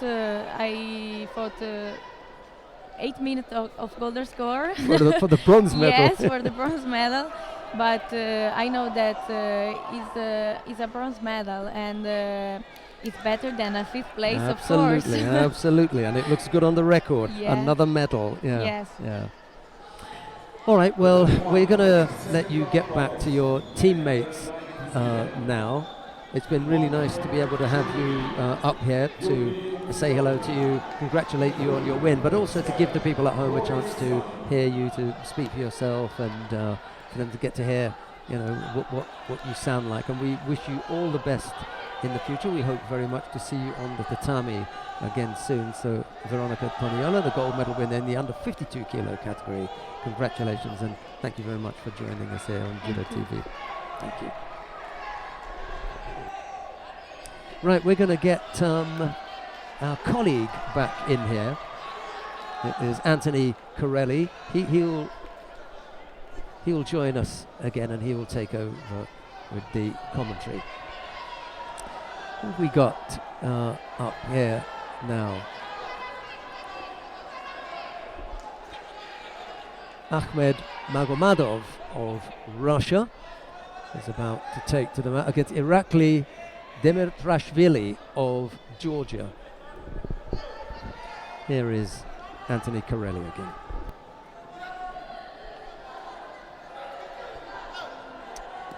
We are on mat 2, round 2. Oh, this is the number 1 seed now. He's up here.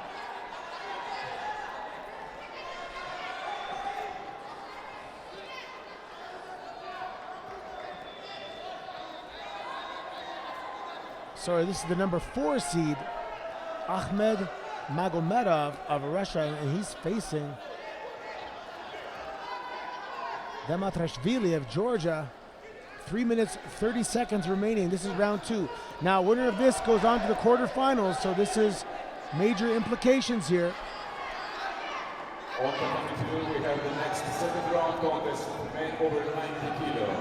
Oh, I saw this young Georgian athlete in the hotel. I knew he was a heavyweight, but he's not a massive heavyweight. When he goes senior, he could be minus 100.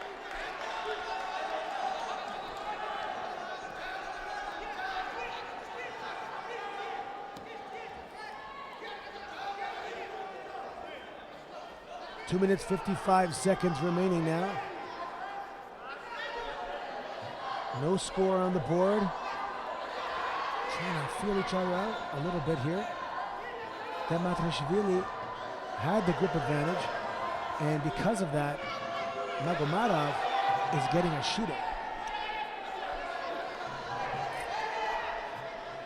The aggressor now is Dematrashvili. Wow, that's going to be an ippon! Beautiful little bit of Ashiwaza. As he stepped back, he swept, used the upper body to rotate him. He is excited. He just beat the number 4 seed, and he's off to the quarterfinals. So Magomedov is out.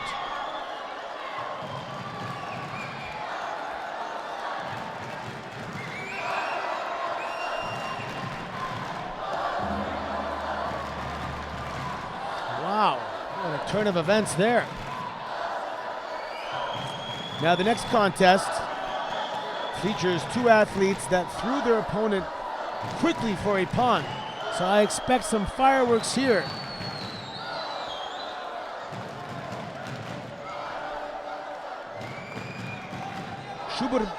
Shukurbekov of Kazakhstan. He's facing Alain Bagrin of Moldova. That was a beautiful foot sweep. Let's see that again. Nope, here we go, we're underway.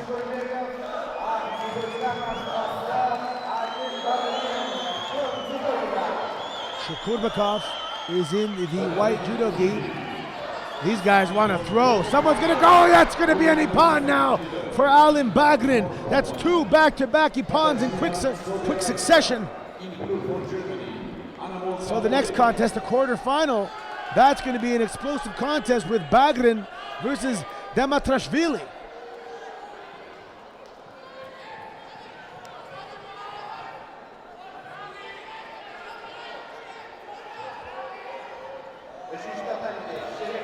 He is a thrower. Plus 90 kilograms, that is 2 ippons. Wow. Next contest, second round. Kosotogake just driving down. There it is there, and boom, just driving forward. Tremendous display of power. Coming up next now, we have Ana Santos from Brazil in the white judo gi. This is plus 70 kilogram action now. And Ana Santos is the number 1 seed. And she's facing Kosiat Masharipova. That is it. I looked down for a moment, and Ana Santos is the victor. Let's see that replay, because I just heard a thud and it was done. Ana Santos looks big and strong. She reminds me of the Cuban heavyweight who just got a silver medal, I believe, at the World Championships. Here we go. Oh, that was beautiful. Grabbed her belt, did like a harai goshi. Leg was kind of high, maybe he's a gorilla, but either way, drove and controlled the upper body. So that's an ippon. Santos into the quarterfinals. Next we have Zia Tavano of Italy. She's facing Asia Douglas. Hopefully Asia Douglas recovered from that battle she had with Mikeva the first round. Next contest, the second round, men 90 kilo. In white judo, representing Tavano driving backwards, trying to turn her. Asia Douglas slowly rotating. Let's see if she can stay off her back. Wow, what a effort by Tavano. Tavano is smaller than Mikeva, but still larger than Asia Douglas. She is small for this division, so she's going to have to overcome some size and strength here with some speed and technique.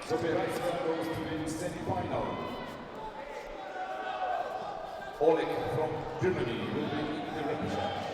The next quarterfinal will be dominant overhand right grip by Tavano now.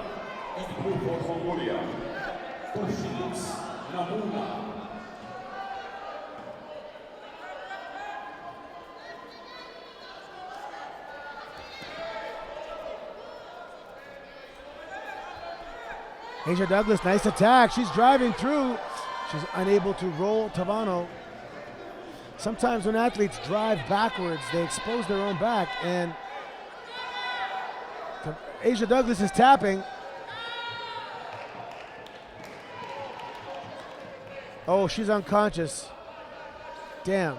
The referee did not see her tapping, so Tavano continued to choke, and rightfully so.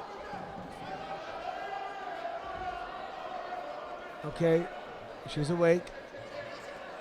I know Asia Douglas's father's here, and that's not what you want to see when you're a dad. Your child choked unconscious. Now she pops right back up.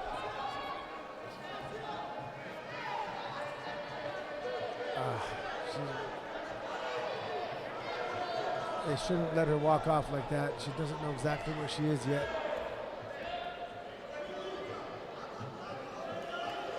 She's okay.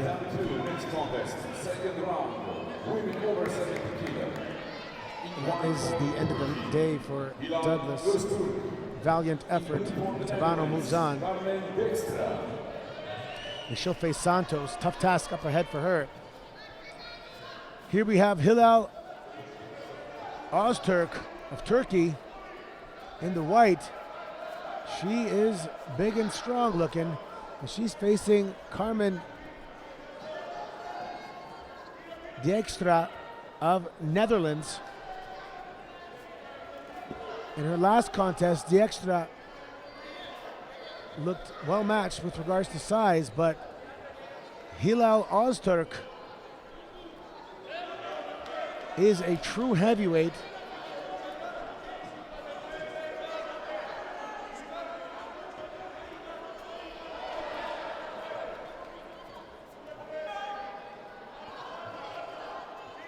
Now, if Dijkstra, oh, that's going to be a Wazari scored. If Dijkstra can take Ozturk into deep water with that massive, no, that's an Osai Komi that I do not believe Dijkstra is going to be able to get out of. Ozturk is huge and looks very strong. And that's going to be it. So Ozturk, seeded number 4, easily moves on to the quarterfinals.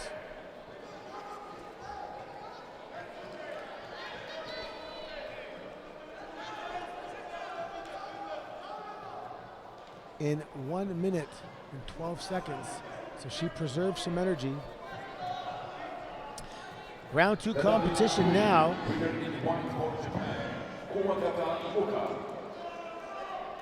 We have Christy Rose Pretorius of Zimbabwe, and she's facing the Japanese fighter Yamaki Ion. Yamaki is going to be in the blue judo gi.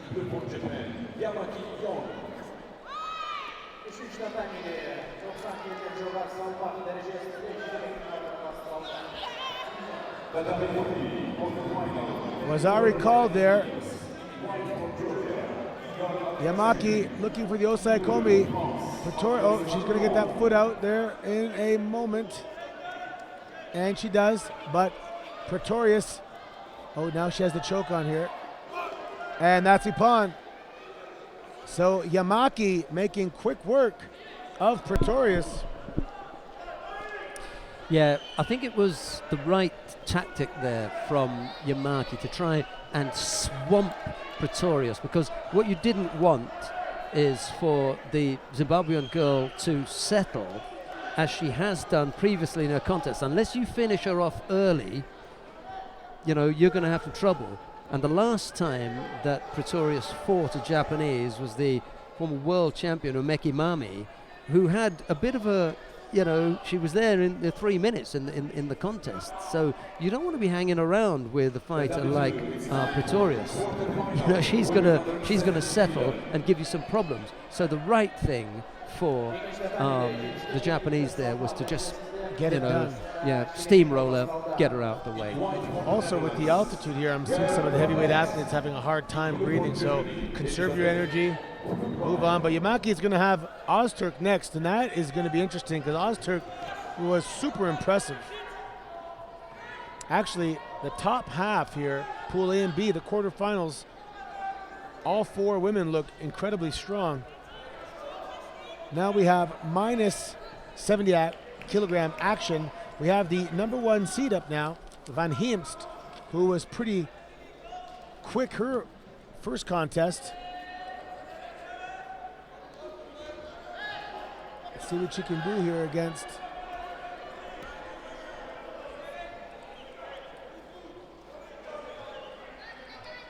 Flugbiel of Germany, Elizabeth Flugbiel.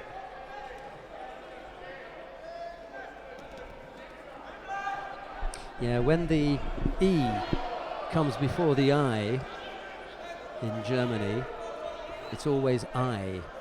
And when the E comes before the I, it's always E. So, Flugbeil. Flugbeil. If it was the other way around, I-E, then it would be E. And it's a lovely rule. I like that about the Germans. They like rules. You know? You can never get it wrong. You cannot get the pronunciation of a German name wrong. I can pronounce any German name you like. Okay, maybe you can't get it wrong. Oh, exactly. Yeah. But as a German speaker, I've got no problem because there is a rule, and that is the rule. No exception. That's it. You know, E before I is I before E is E. Done. Yeah, that's one thing I liked about Japanese. It's rule based. Yeah. I like that. You know.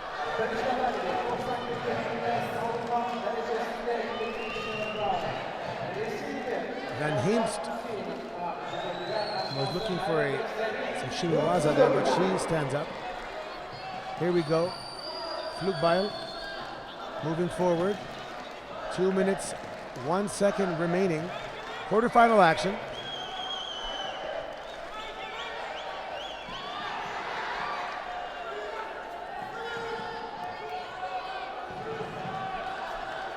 Van Heemst looks so comfortable with her gripping.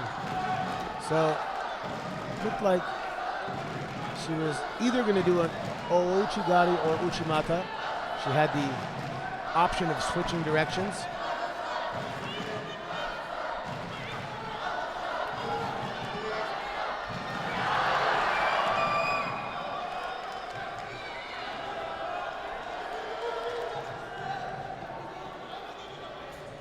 Oh, counters her. That's going to be a Wazari score for Van Heemst. Now let's see, she's trying to tie up the upper body. Get that leg out. Flugbeil is going to be pretty tough. She's not going to relinquish that leg easily. Now she's trying to isolate an arm, perhaps for an Ude Garami. Now she's just driving the forearm down across the throat of Flugbeil. Wow.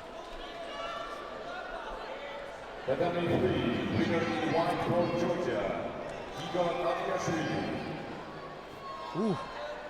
Got a little blood from the nose there. Goes to the semi-final. Representing France, nice switching directions there. Grabbing left and went for a right Iponsunagi. A little too much hip, but looked good. She goes, oh man, vicious. Went for an Uchimata, just came crashing down on her opponent.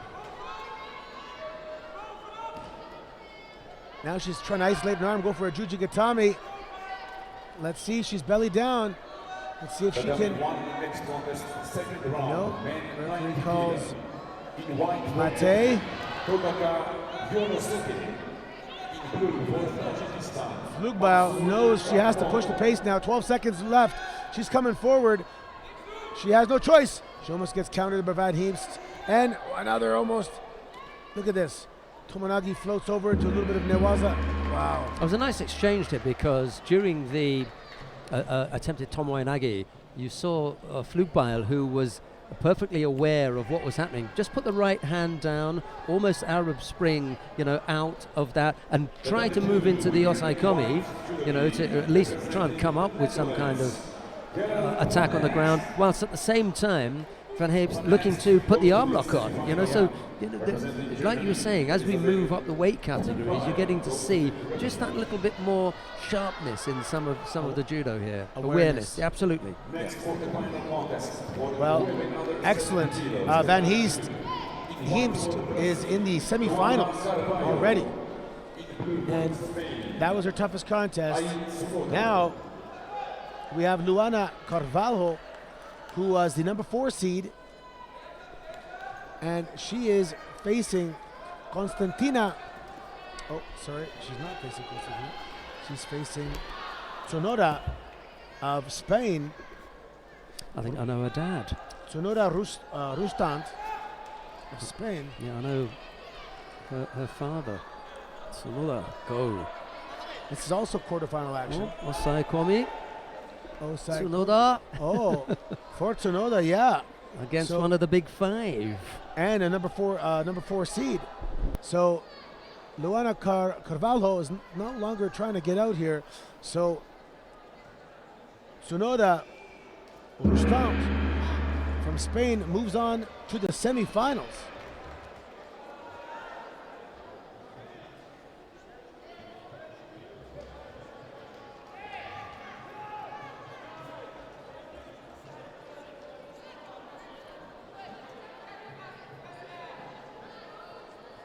Winner of the quarterfinal contest on category 2, in blue for Spain, Ai Tsunoda.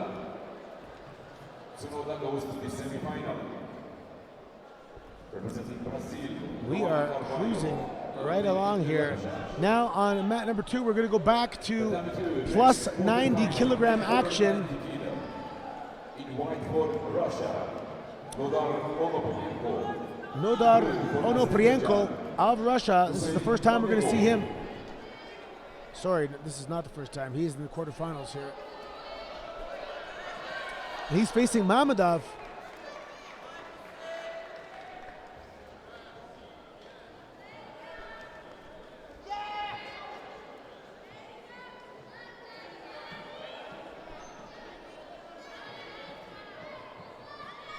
Category 3, winner of the quarterfinal in white for Japan, Sugawara Mitsuki. Shido now given to Mamedov. Representing Australia, Sung Lee will be the representative. Let's see if Onoprienko. No, they both get a Shido. 3 minutes, 15 seconds remaining. Quarterfinal action. In white jewelry for Italy, Both guys left-handed.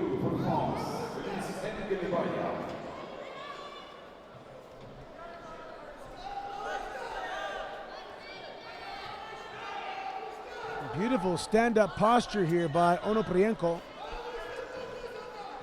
Well, both athletes actually, but they have to fire off an attack, or we're going to get a second Shido apiece here. They're posturing and moving, but not attacking, and I believe we're going to see a mate any moment, to be honest. And they're just kicking at the shins. That's not an attack.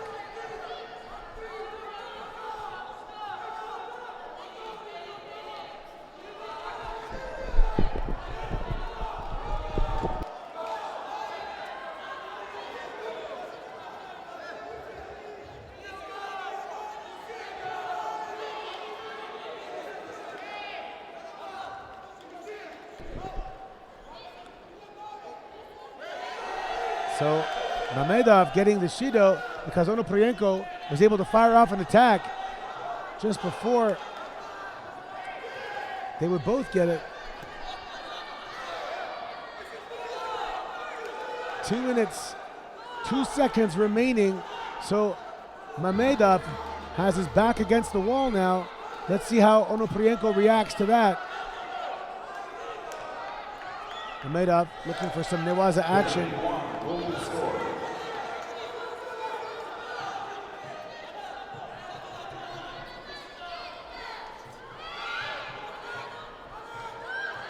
Onoprienko fixing his judo gi. Mamedov chomping at the bit now. He wants to come in. There he comes. The Azeri fighter knows what's at stake here. However, this is a quarterfinal, so the loser of this will have an opportunity in the repechage. Onoprienko looking content to win via Judo. He's not really committing to any attacks. Nice, that's a belt grab now by Mamedov. Very strong grip. Oh, nice Kosoko Gaki attempt there. Did he score?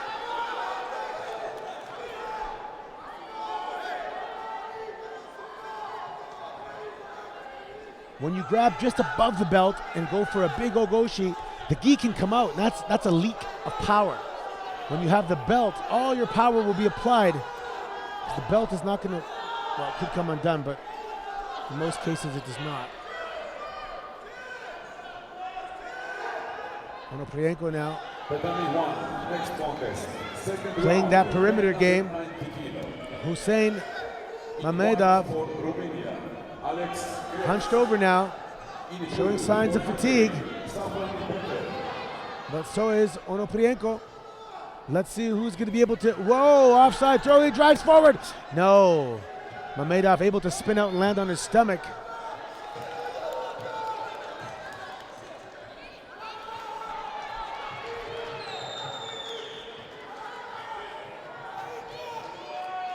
The referee waiting for Onoprienko to fix his gi.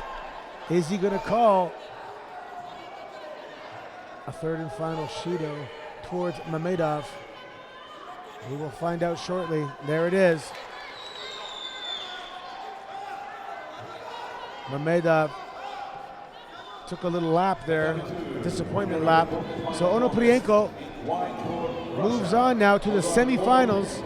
Mamedov does have an opportunity in the repechage.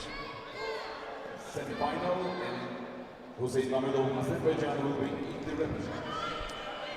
Next quarterfinal, with over 90 kilos, tatami 2. In white judo gi, representing Georgia. Now here comes Magnan once again. He has a fantastic day, throwing everybody for Yvonne so far. Well, he's going to have his hands full here because he's up against Irakli Demirtashvili of Georgia. Demirtashvili also having an excellent day, beating Magomedov, the number 4 seed, this last contest, with authority. So this one here, this is a big contest. The winner of this is going to face Onoprienko. And if they keep this form up, man, one of these guys could definitely be in the finals. Keep your eyes on these two guys.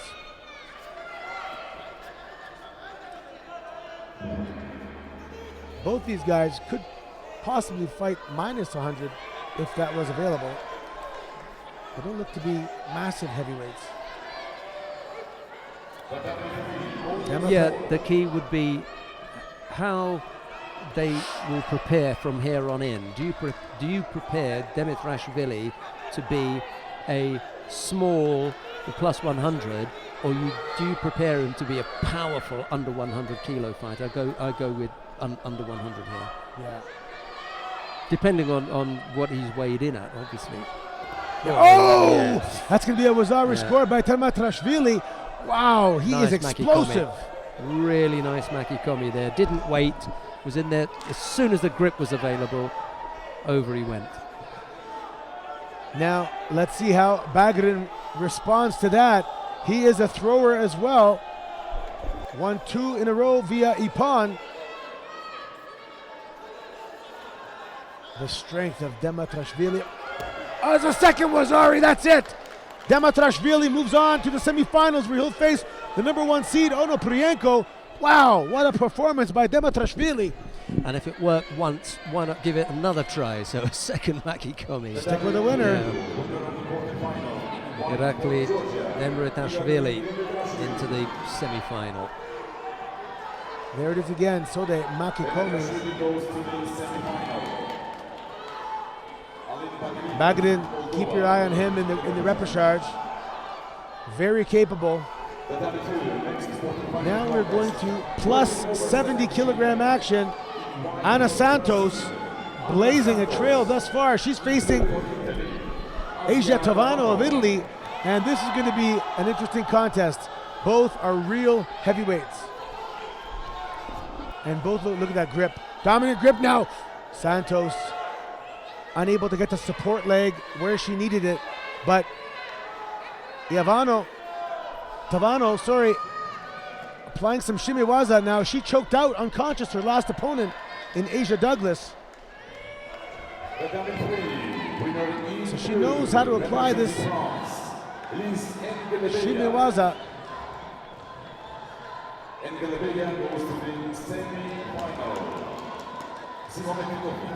I'll be surprised if this goes the distance. I shouldn't say that because I jinx it every time.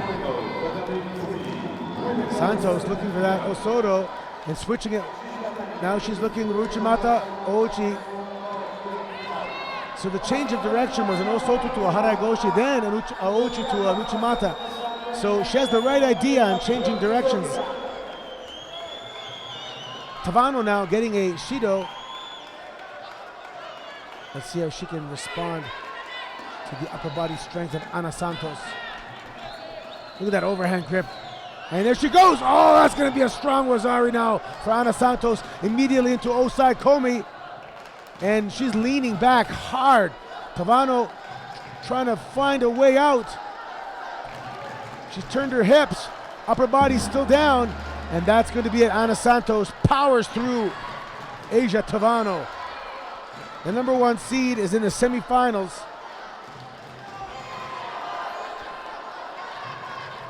She made that look easier than I thought it was going to be.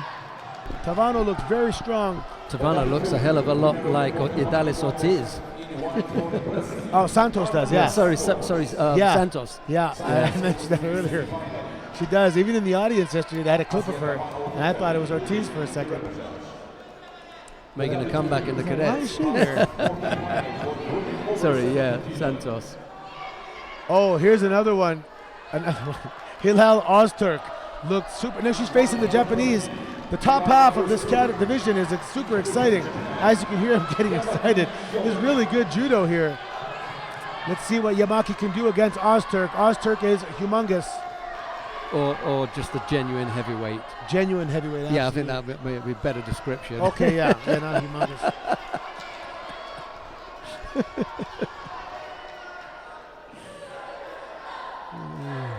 Yamaki pushing. Nice Ojigari. Yeah, nice attack there. Ozturk just stepped off that. I'll give Ozturk the benefit of the doubt there that she actually felt that and reacted to it, as opposed to it being Yamaki with a failed attack. I think it was a good attack from Yamaki. Oh, watch her arm there. Yeah. Now It's got Yamaki, trapped, didn't it? Yeah, when the arm bends back like that, that's another leak of power. Let's see if Ozturk can figure out the defense of Yamaki. She's shorter, stockier, and looks very strong. Ochi again. And again, her arm comes behind her. That is not good. She's losing power and putting her arm in a dangerous position. So she has to find a way to maybe come over top and pull Yamaki close to her and lock her arm in that position so she can apply all her power.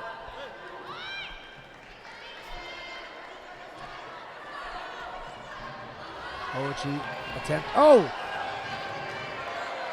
Ozturk able to avoid a score there. Let's see what Yamaki can do. Nothing. They stand back up. Ozturk checking her nose. I think when she fell, she must have smashed her face.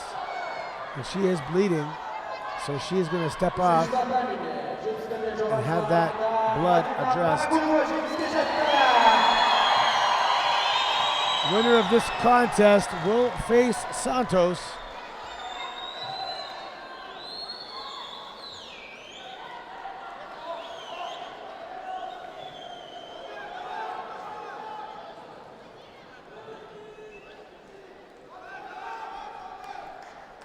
Two minutes, 50 seconds remaining in this contest.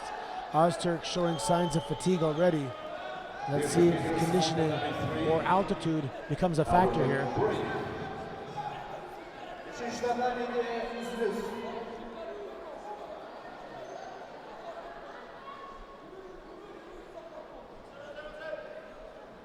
Ladies and gentlemen, we remind you that today is the last day for individuals. Tomorrow it's time for mixed teams competition. Here we go, we're back underway. Ozturk. No, her usual techniques of using strength and speed are not going to work here. Yeah. Yamaki has her grip under the armpit, so no shimiwaza there. Ozturk looking fatigued, having to use her hands to stand up.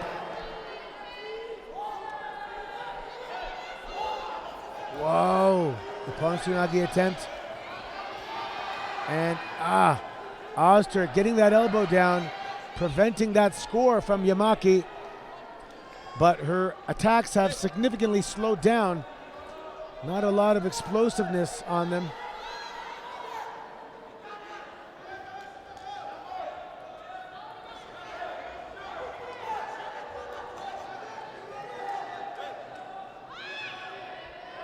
All right, here they go again. Ozturk, Yamaki. Quarterfinal action. There's the arm behind her again. She's going to hurt her shoulder.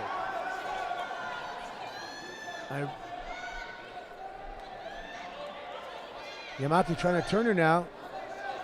She has one leg, and she's pulling the upper body under. Ozturk strong. Mate called.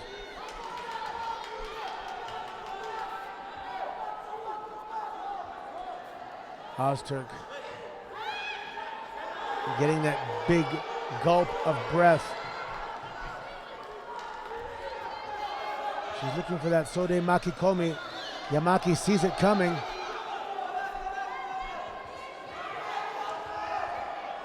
There's again that shoulder. It's not working. She keeps going back to it, but it's not working. And she puts herself in jeopardy here on the ground. She's confident, I believe, that Yamaki will not be able to turn her over because of her strength and size.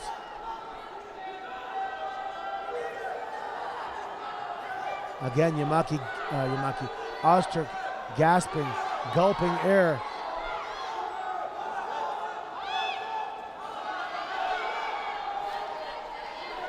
Ozturk, the taller of the two by far. Feet close together. If Yamaki can catch her feet while they're really close together, there's that throw again. And again, not working. I don't know how many times she's going to try this. She must be really confident and believe in that technique. But she is doing it enough that now Yamaki is getting an inactivity call because she has no choice. Now let's see now if she gets a false attack. She's going for it, but that was blocked by Yamaki. Hajime called. This has to be frustrating for Yamaki because before she can get an attack off, Ozturk. Oh, does she roll her there? No, Yamaki blocks that. Before Yamaki can get an attack off, Ozturk is doing this Sode Makikomi, gasping. There she is, gasping for air. So Yamaki gets a Shido because of that, but she's not coming close to scoring. That last one was her best attempt. Perhaps she should set it up with something else. There's an Ochi from Yamaki, she trips her up. But Ozturk able to spin out to her stomach. Yamaki looking, no, there's Ozturk's defense is too strong. Ozturk now really having a hard time. She's just trying to dig deep. Find that little bit extra.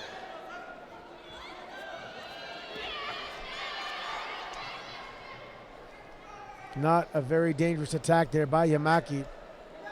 The size and strength of Ozturk looks like it's too much at this point. Let's see if she can figure out. Ozturk now getting a Shido. I think Yamaki should do some Ashiwaza and try and trip up. Oh, there it is!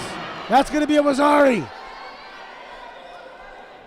And there's that arm trapped. Let's see if she can isolate it. No. That is not, there's no Wazari called, so Ozturk sufficiently turning to her stomach.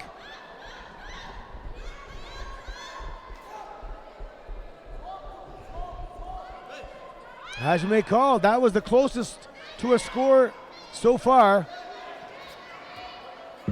Ozturk getting her foot out of the way.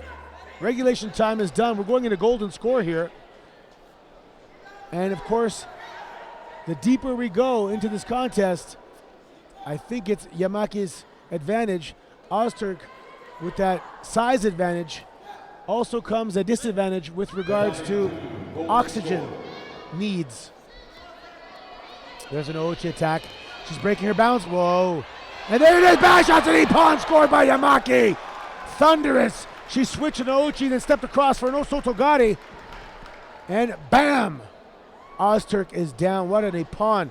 Now Yamaki's going to face Santos, and that is going to be one heck of a semifinals. Ozturk, of course, can now go into the repechage, where she has a very good chance of getting a bronze medal. She is very strong. Winner of the quarterfinal contest on tatami 2, in blue for Japan. Ouchi Yamaki steps gold. across now. Oh, like a Soto Yamaki goes to the Gake. semifinal. Just driving down. Representing Turkey, Ilan Öztürk will be in the repechage. That there. Oh, just. Ooh, the left ankle of Ozturk kind of twisted and buckled underneath here. Watch the left ankle. We have a break. Great. There. Oh, that could have been an injury. Hope she's okay. We are minus 70 kilogram action now. Oh, we are on mat 1 now.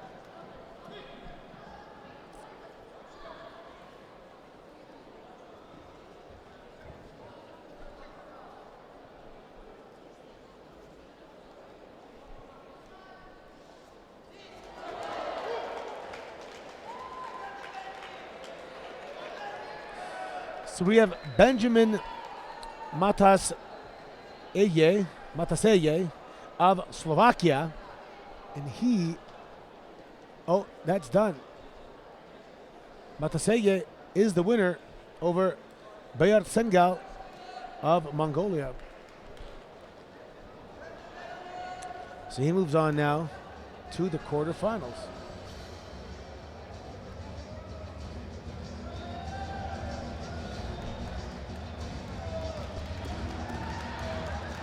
Up next now, minus 90 kilogram action. We have the number 1 seeded athlete, Lin Shankai of Taipei. And he's facing Roy Sivan of Israel, who's having a great day. This is quarterfinal action.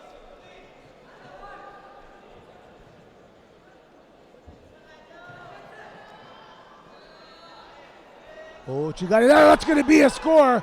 Wazari scored.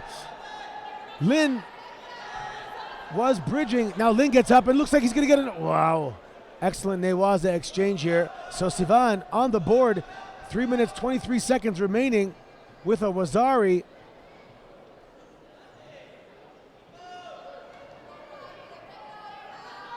Roy Sivan having one heck of a day. Let's see if he can keep this up here and take out the number 1 seed. Overhand grip, another Ouchi again. No! Lin able to spin out to his stomach.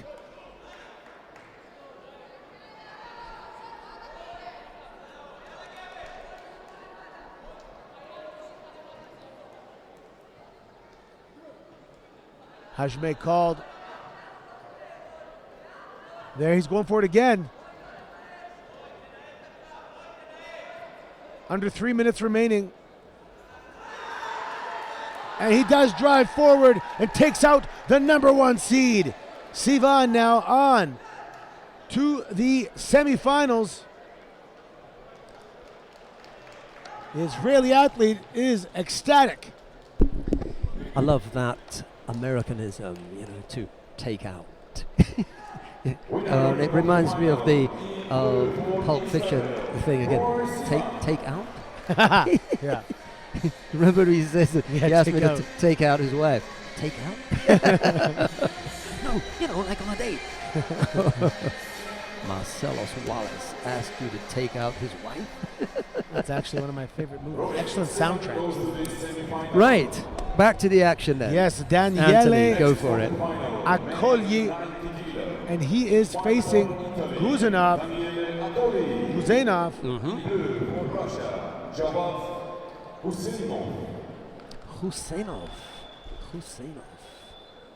Ooh.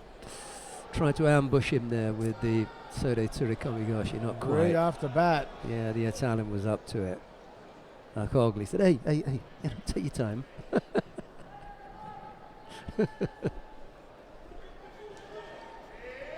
There he goes again. Oh, look at that entanglement there. Ooh, nice little bit of newaza there. Well, he wanted to get involved, didn't he? Kogli, he was thinking about it, said, okay, you know, this might be a chance for something on the ground. Let me see if you're up for it. But Husseinov decided he was better off standing up. Tall and leggy, long limbs.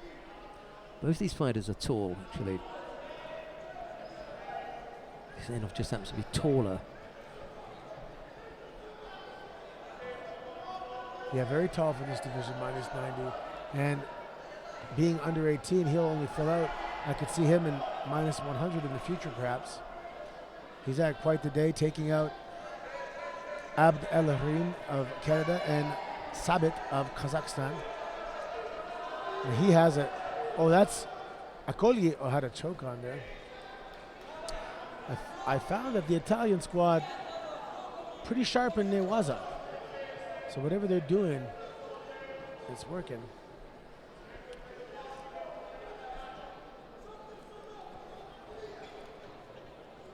Two minutes, 42 seconds remaining. Nice attack there. There he goes again. He has the lapel, he has the leg. He's walking forward, applying that pressure on the hip. Let's see if Guzanov can hold on. He's trying to get out of there, so that tells me he's in trouble. Referee's allowing this to go. Guzanov looks like he is in real trouble here. Just watch the left arm. That's the one that gives you the indication that he's still got something about him. Mate called. You know, when that collapses. Yeah. Yeah, he's gathering himself, isn't he? It was across the chin. I think Husseinov is indicating to the referee, just trying to get his jaw back in place. Yeah, that's a lot of pressure on the jaw.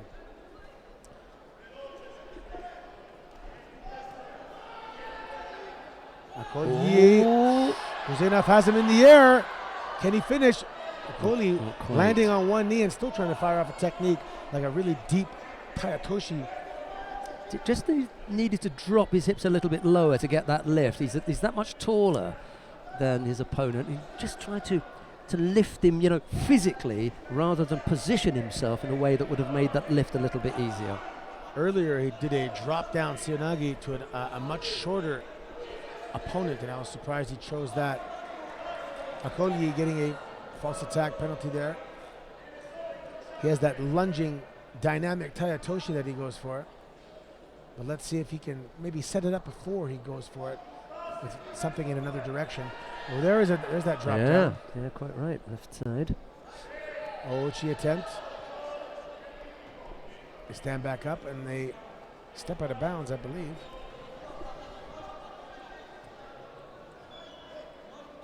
Guzanov fixing his gi. Hajime is called. Minute 24 seconds remaining. No oh, that's going to be another Shido for Akoli. Two Shidos now. Let's see if Guzanov changes his tactics. Akoli is going to have to open up here, which may make him susceptible. Guzanov is pretty calm here. No sense of urgency demonstrated. In fact, he looks like he's trying to stop the action. And whoa, nice attack there by Akoli.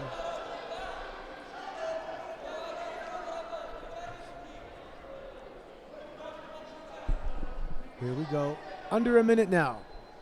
Quarterfinal action. Winner will go on to the semifinals. Loser does have a chance in the repechage. Let's see what Yakolgi can do here in Newaza. Guzenov. Mate, he has Osai Komi.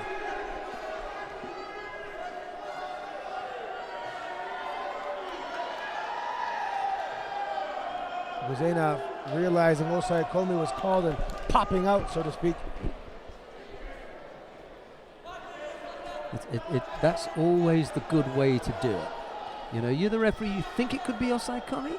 Okay, give it. And then if it's not, you'll find out. If he can't get out, then it is. Then it is, yeah. And he looked to call the mate, didn't he? His hand gestured. I don't know if he said it. Then he called the mate, and then he called the Osai Komi, and within a second, whap, he was out.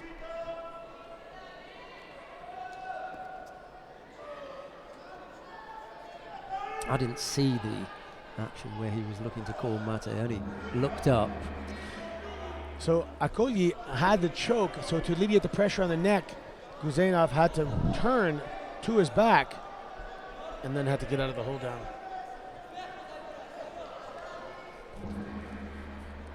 Winner of this contest will face Sivan of Israel.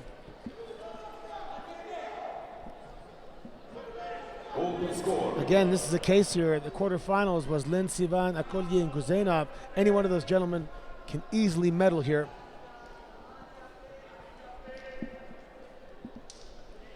If you're just tuning in, this is 90 kilogram quarterfinal action. We are in golden score. Daniele Akolyi of Italy in the white judo gi, and he is facing Guzenov of Russia in the blue judo gi.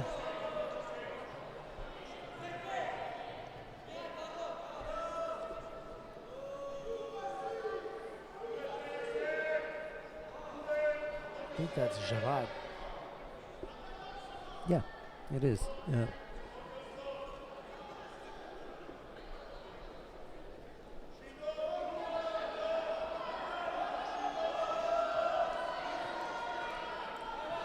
Being a native English speaker, I kind of rely on vowels to understand how to pronounce things. There's a D, Z, H.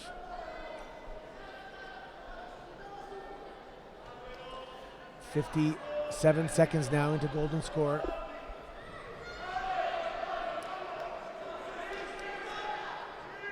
Ooh. Well, he's threatened him a couple of times on the ground. This is a across the face. Yeah, yeah. Guzenov realizing I need to turn to my back so that the referee can see my face and see that the gi is across my face and not under my neck. So the right thing to do there. Make sure all his teeth are there. He didn't lose a chiclet.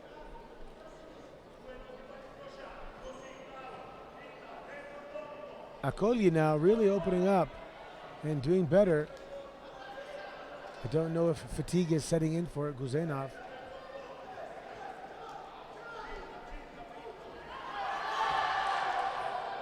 That was close. See, there's a stop there and then a push, so there can't be a score there. Yeah? Yeah. I don't know. Yeah, I don't know what the stoppage time requirement is. Any stop that then results in you having to do a second push, then that's not seen as continuous. So you could see there the referee didn't bat an eyelid. You know, he knew that the first one had stopped, and that finish there was the second push. It wasn't continuous. So some of those second efforts that do score, I guess it's because it's not a distinguishable pause. Yeah, just keeps pushing. They go from standing to a ground position, but at no point does if he pushes here, for example, then that would have been counted as one action. I got you. Yeah. Despite the fact that it went through two phases, one standing up and one on the ground, but it was continuous. The other one was he tried to throw him, they went to the ground, he stopped there, and then he had a second push. Yeah. Ooh. Guzenov looking to the referee. Oh, that's going to be it. As Akogi tries to come up with a counter, Rosena turns into an Oochi and gets that Wazari. So he's going to move on to face Sivan in the semifinals. The key for Husseinov now will be how quickly he can recover, because I think that I think he's got the beating of Sivan. I really do think that Husseinov's got more judo about him and is a more dangerous fighter. However, he is physically drained, having had to get past an exceptionally difficult Akogli from Italy.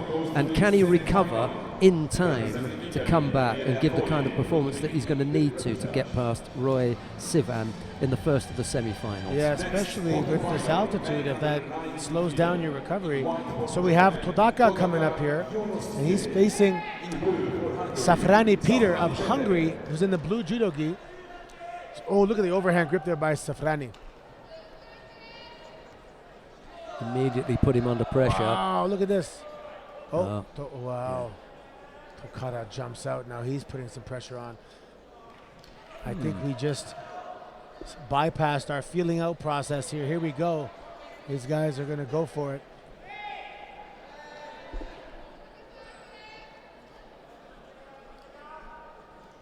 Quarterfinal action, minus 90 kilograms.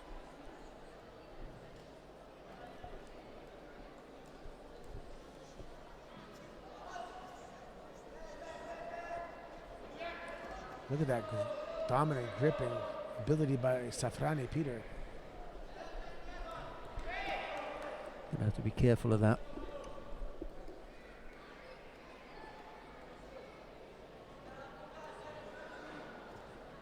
Ooh. Nice Suriko Migoshi attempt there by Todaka, sorry.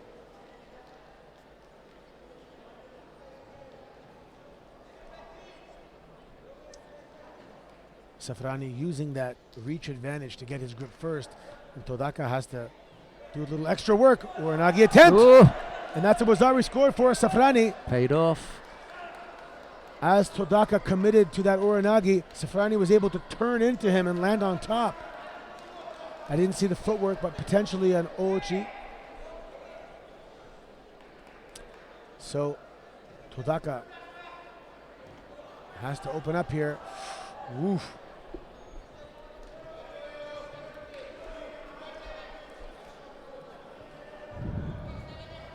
Todaka beating the number 2 seed Ben Gers of Tunisia in the opening contest, his opening contest. Let's see if Safrani can keep this lead.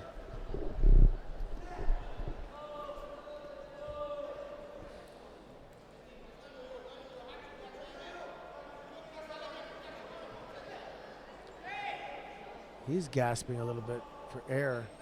2 minutes remaining. Todaka. Let's see what happens here. Both guys were kind of stalemated. Oh, 2-on-1 infraction given to Safrani. That means 2 hands gripping on one side of the body.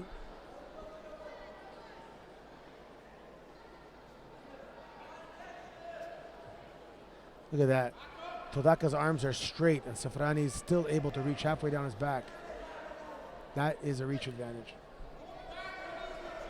It's a good way out of it, actually. That little ashiwaza that Todaka threw in there, because it's almost as though Safrani, when he's got that big grip, he can't see what's happening. He's pulling the head down. He's pulling the head of the Japanese down. He can't see the ashiwaza. Yeah. So, yep, it's a nice tactic, but you have one shortcoming there. You're giving up your feet. You've got no protection of your feet. Your vision, yeah. Yeah, you're pulling the man down. You're going to be slow to react to what's happening underneath you because you can't see through his body. It cuts off the sight line. Yeah. Todaka now with his grip of choice. Whoa! He switched sides.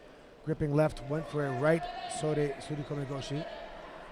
Interesting point coming up here, because I was going to say if he picks up another penalty, he's in real trouble, because he's got a minute to keep Todaka out. And the Japanese is pressing hard now. Yeah, he's definitely slowed down, a little more sloppy. Definitely fatigued. And this is the storytelling aspect I like in this contest. He's up by Wazari. He's getting fatigued. The clock is running down. Is he going to be able to hold on? Is he going to get a Shido? Is he going to get scored on? Scored on. I'm going to go for Todaka. Has got the bit between his teeth now. He knows that once he deals with that overhand grip, I think he's going to come. For me, the shape for him would be Sasai, Tsurikomiyashi. When the arm goes over the top there. Yeah. And now to work on the feet, just to get his head up. He can just get his head up. He's just been pulled down. And, well, he has to open up. That's the thing. Todaka has to go for it. That's the only saving grace for Safani.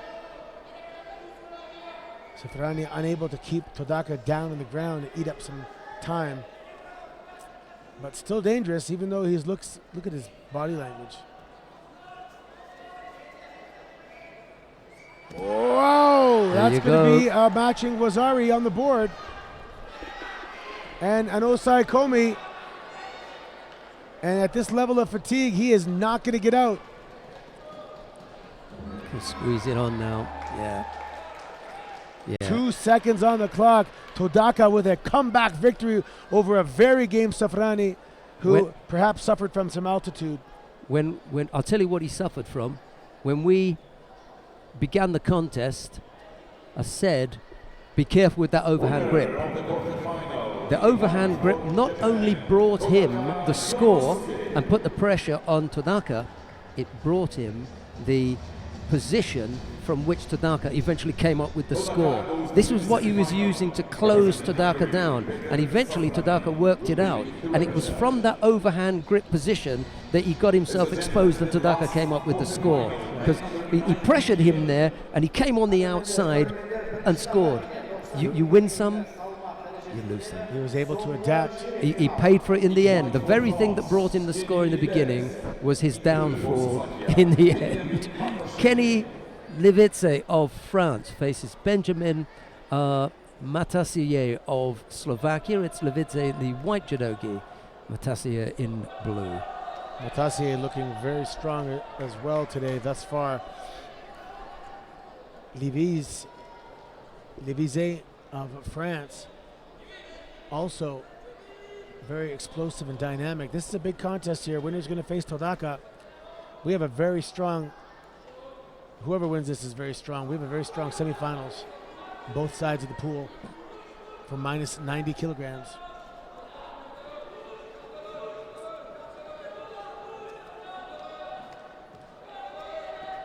Ooh.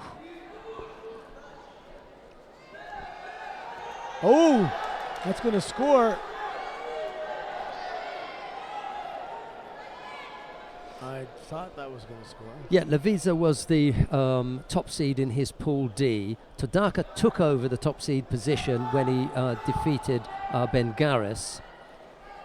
It was Acogli of Italy who was the top seed in that pool. He went over to Husseinov, who ended, but he was seeded in there as well. And then Lin Shenkai lost out to Sivan. So everybody who got to the semi-final was either the top seed in that pool, or had lost out to the or had defeated the top seed in that pool. Yeah, that's how so it worked out. Levice is the last seeded athlete that's undefeated. That's right. All the others have fallen.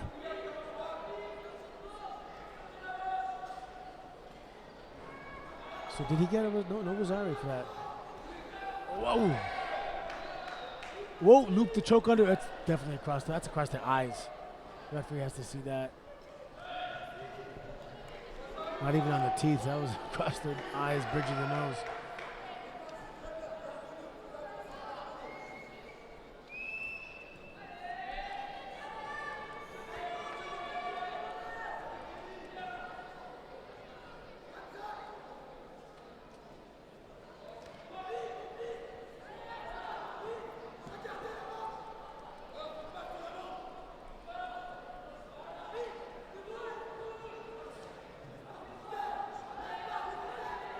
Whoop.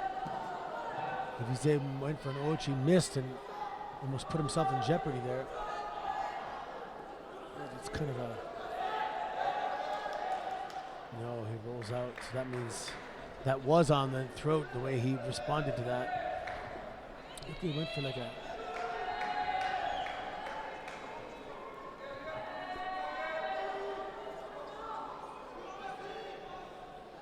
What do you call that? Yoko Sumigaeshi? Is that a name? Yeah.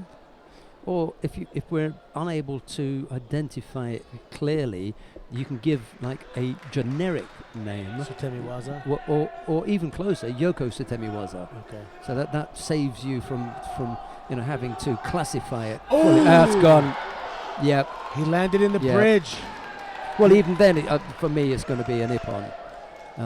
I think that was well executed. Sutemiwaza that put his man flat on his back. I think they would have given ippon for that anyway. So Mataseye is disappointed in himself. Yeah, he knows he got caught. He was very game as well. Yeah, there was a minute 25 left in the contest. There was still a little bit more left in him. He feels as though had he stayed in the contest longer, he could have offered up a little bit more, and I think that is the case. However, you come up against a fighter like Levidze, what can you do? He comes at you from all sorts of different directions. He is an absolute, the finished article physically at 90 kilos. That's the boy that you want to be, putting your money on behind Axel Clerget. There's your shoe-in. The minute that Clerget finishes, he looks perfect to me. Yeah, the percentage of athletes at cadets that moves on to seniors, we were talking about that, it's not the highest, but I believe in this case, with the developmental structure they have in place in France, someone like Levidze, who's going to be identified as a high potential athlete, I think we will see him in seniors. He looks good to me. So he's facing Todaka. That's going to be an awesome contest there. The worst thing about the venue is that the fighters on map 1, when they're finished, have to walk the length of the venue to get out. Now imagine if that you're absolutely dead tired. The last thing that you want to do is to have to climb a set of stairs. Yeah. So I just saw Levidze facing the stairs. He held on to the rail for a couple of seconds. They have to climb up because there's the inn. The athletes are just coming in now. And on the other side of that red tape there is the exit. The exit. They have to climb those stairs to get out. I didn't notice that. There's no way to treat a tired athlete. You have to carry your coach up the stairs. Yeah. Right, we've got 2 repechage contests coming up next. Flugbil of Germany in the white judo gi faces Luana Carvalho of Brazil in the blue judo gi. This is the repechage, but I thought, man, somebody has to lose every match. That's the unfortunate part, but these ladies looked fantastic today. Right, it's Flugbeil in the white, Judogi Carvalho in blue. Here we go.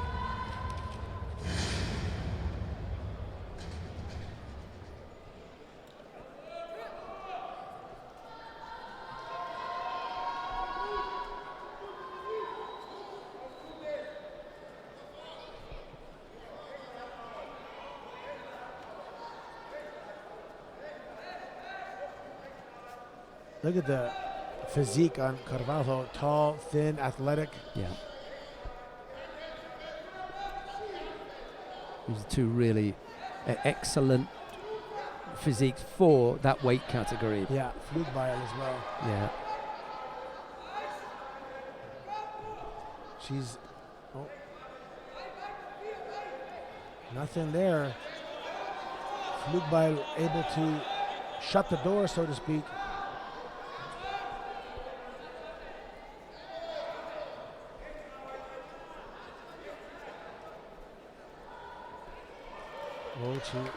Whoa!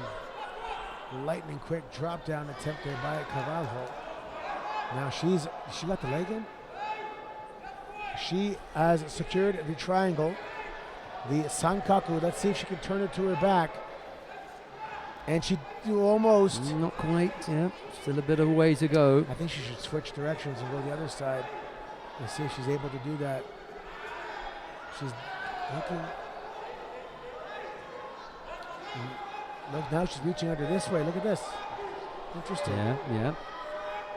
But she needs to drag her all the way over the body, and that the leg closest to you is not the one.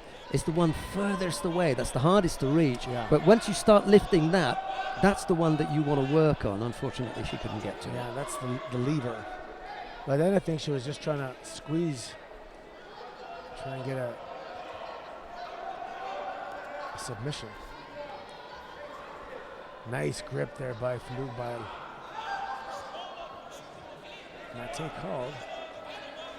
Oh, for ducking under the grip. Shido given to Cavallo. I don't blame her. That was a very strong grip. There it is again. She ducked under again. But she broke the... Is she getting it again? But if you duck under and break the grip, is that okay? Let's see if Flugbal can do it again now. Carvalho blocking, preventing her from getting closer. Now she has her grip. They both got their grip. Two right-handed athletes. Sometimes it's possible to both have your desired grip at the same time when you're the same-handed athlete.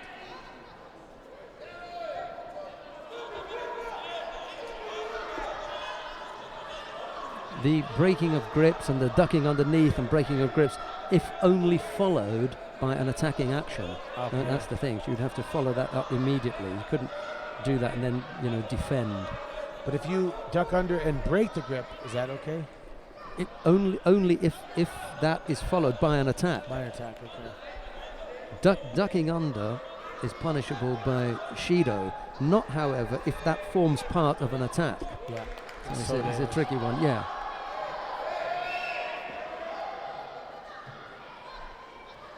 Cavallo looks like she's starting to get a little desperate there with these two Shidos and this much time remaining. So she did a drop-down attack that left her vulnerable to the Newaza of Flugbal. Let's see what she can do here. She's grabbed something. She's trying to float over the body. Oh, there's that technique that the Japanese athletes like so much. No, unable to turn her. Too stable.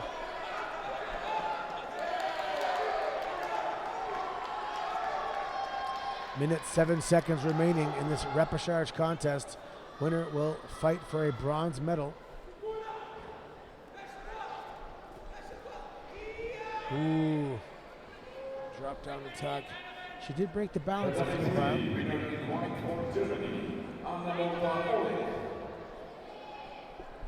Oleg qualifies for the bronze medal contest in the category for women under 70 kg. Tatami 3, semi-final, women under 70 kg. In white for Poland, Katarzyna Sobierajska. In blue for Japan, Kumakata Oka. 31 seconds remaining here. We may not get to see all of this because there's a semi-final taking place down on mat number 3. We should switch to mat number 3 now. Katarzyna Sobierajska of Poland faces Kuwagata Moka of Japan. It's Sobierajska in the white judogi, Kuwagata in blue. Let's go down to mat number 3. There you go. So just over 30 seconds has elapsed in the semifinal contest. No score on the board. Sobierajska and Kuwagata, it is. Kuwagata is in the blue and Sobierajska is in the white judo gi. Winner in white for Germany, Elizabeth Flugbal. Flugbal qualifies for the bronze medal contest in the category for the women under 70 Reach advantage there for Sobierajska. Tatami 2, semi-final, women under 70 kg. In white for the Netherlands. Sumagashi attempt. She went to float over into Newaza. Look at the pressure being put on now by Kuwagata. Oh! Just outpowered her. Now she has the arm. Oh, she's trying to lock up something.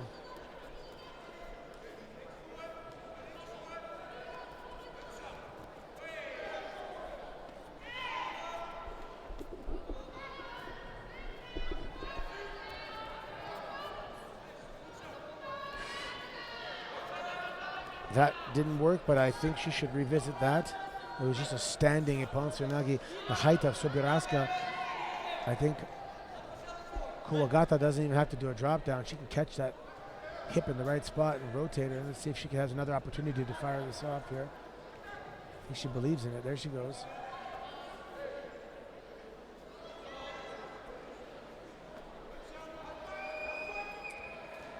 Two on one now, penalty. So Sobiraska has 2 Shidos with 2 minutes remaining. She's doing that 2-on-1 again. She realizes if she doesn't do the 2-on-1, Kuwagata is going to be able to get inside.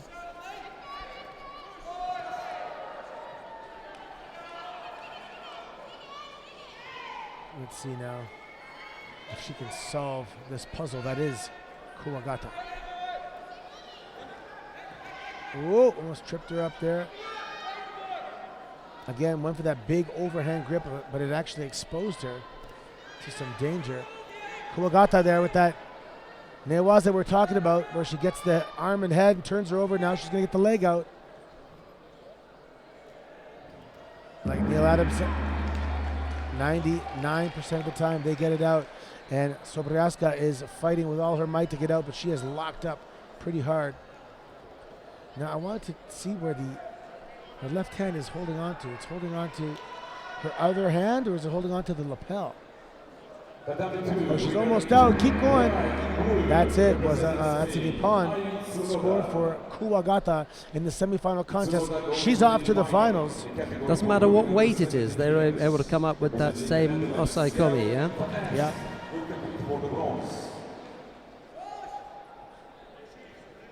The W2 repechage made under 90 kilo. So For Chinese Taipei. Sobiraska will have to contend for a bronze medal. The W3 winner in blue for Japan, Kuwagata Moka. Moka goes to the final. Representing Poland, Sobiraska will compete for the bronze. Man, we got some good matches coming up here. Repechage, man under 90 kilo. In white for Hungary, Safrani Peter. In blue for Slovakia. So coming up now on mat 3, we have Safrani Peter of Hungary in the white judogi facing Mata Sejie of Slovakia in the blue.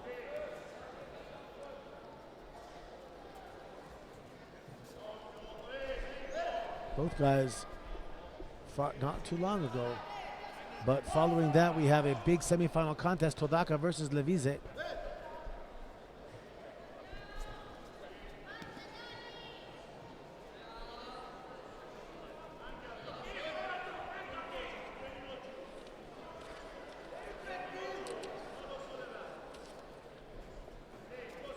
And on mat 2, we have Sivan versus Gruzenov.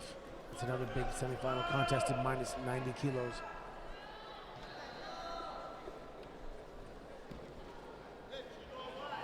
Unfortunately, we only can watch one here. Woof. Wow. Big Uchimata attempt there by Safrani. Those long legs, his leg was really high in the air.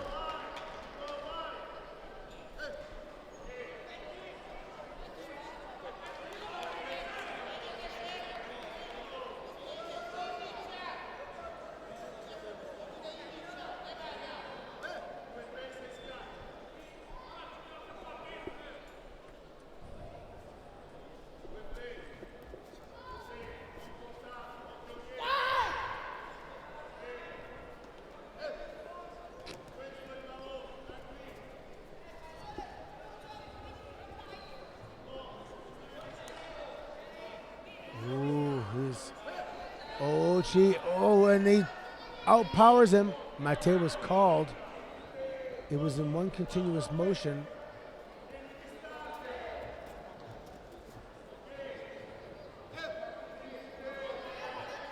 Mataseyi does have a point there because that was one continuous motion from inside the contest area. We're going to go to a review. Well, even if it is a score, he lost the Osai Komi that he had. Wazari is given to Matasage. I can have a look at this one. So Safrani has to open up here. 2 minutes, 25 seconds remaining. The strength of Matasage. Because it was Safrani that was on the attack there and got countered.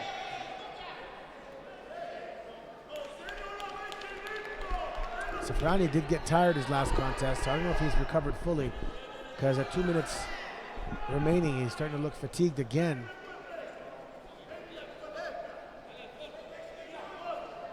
There. Oh, he does. That's going to be Ippon. That's an Ippon called for Safrani. Switch to a I don't think so. Sumigaeshi. We got to have a pause here. That will probably be reduced to a Wazari.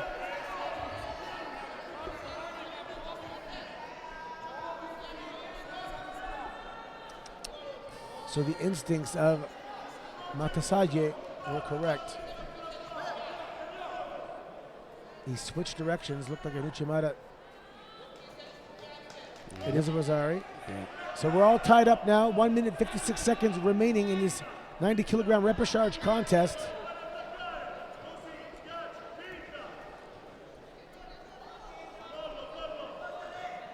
Oh, not quite enough hip in there from Matasage. Big hip throw attack there, but he is now belly down with Matasage on his back. Can he make anything happen? Nope. Mate's called. Minute 30 to go.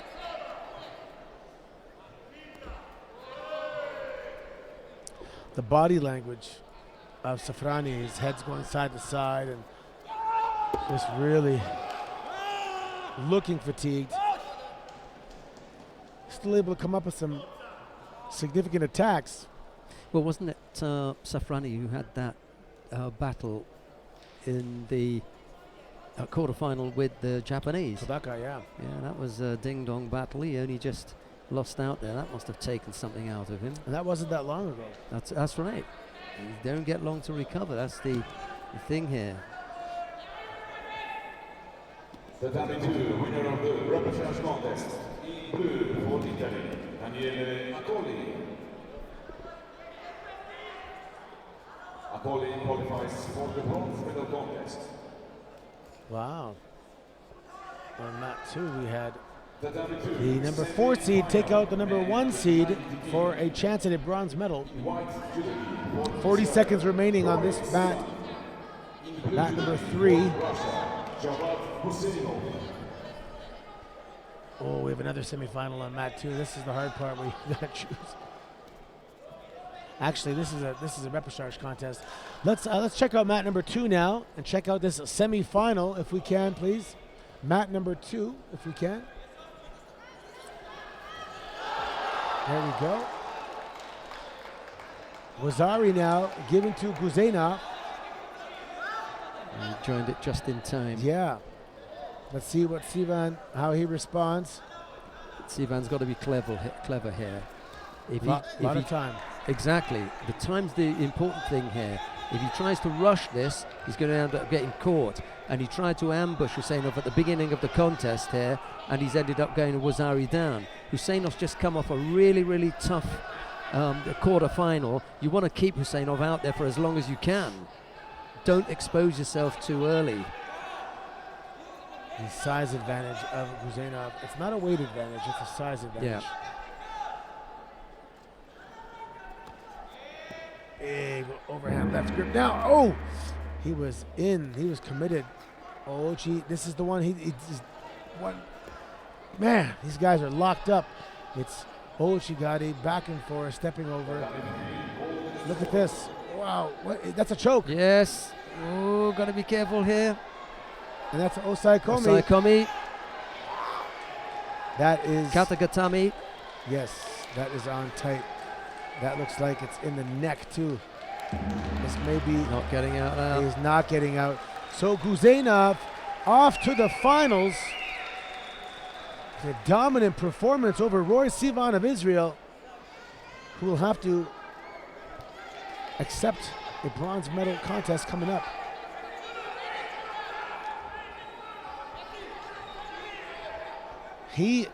Guzenov, looks like he's getting sharper and sharper as the day goes on. So let's see who he's going to face here. Is it going to be Todaka from Japan or Levise of France? Well, we saw just how shaky Husseinov could look at the back end of a contest. You want to take him, as far as you can, so that he is as worn down as possible. Then you can see just how much he's got left in the tank. They took the wrong option there, I think, by trying to ambush him and do him over quickly. That just opens you up. And he was able to take advantage of that. He came up with a score, and then he came up with the nice Osai Waza at the end there, the Katagatami for the win. If we can go back to mat number 3, we can catch the end of the match we started watching earlier. Safrani Peter of Hungary. And here we go. We're in golden score here. A Wazaria piece still on the board. Just that one Shido to Safrani still. So these guys got to be fatigued, especially with the battle that Safrani had earlier against Todaka, and he's in golden score now.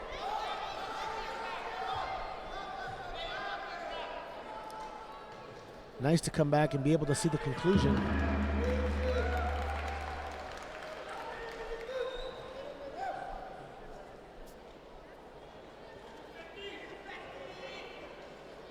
Wazaria piece.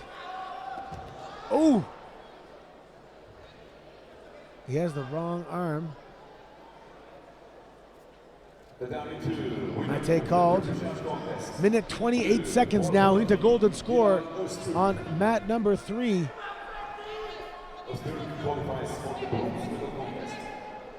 Oof. Semi-final, women over 70 kilo, Tatami 2. Yvonne for Brazil. Okay, let's go back to mat number 2 again here. This is the semifinal. So Ana Santos, and she's facing Yamaki Ion. And this is going to be interesting. Ana Santos looks so strong. And there's an Osoto. She's a, whoa, man, that was close. Then she switched directions to almost like a Harai Goshi now. Let's see what Yamaki can do on the ground. Nothing. Ana Santos looks so dangerous. I know she didn't have success, but if I were her, I would go back to that again because it was right there, right on the doorstep. I think that's her go-to technique. She's unlikely to close up shop. Whoa! This soon. Quick little Osoto attack there from Yamaki. Yeah, look at that grip again. There it comes. She's hopping around, and no. Yamaki able to block that. Couldn't quite get the big enough hop in to get round the turning action of Yamaki. That turn was nullifying any effort that Santos was making. Yamaki came up with a good defense there.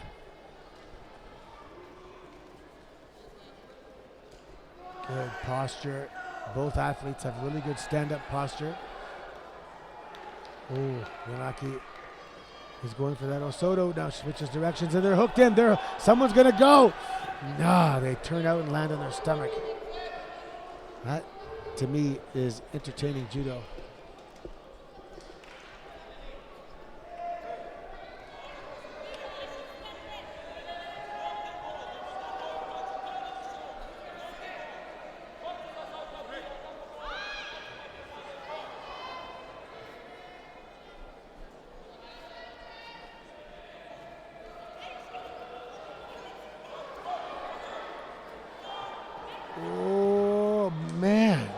So close.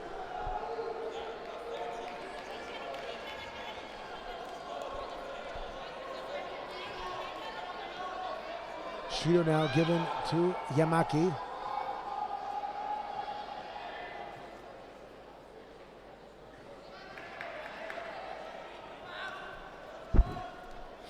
And she's going again for it. Yamaki tries for an Ochigari, misses the leg. Now, there it is. Can she fit? No, and now she almost gets countered. Oh my Lord. What shoulder flexibility she had there. That looked dangerous.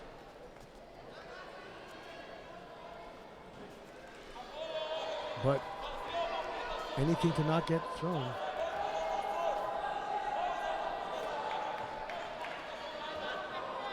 When we do see or hear of a result on mat number 3, I'll let you guys know.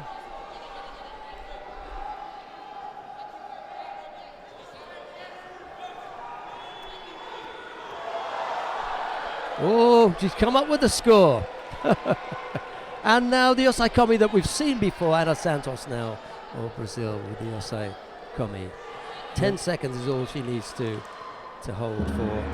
And Yamaki has been defeated, and Santos now into the finals.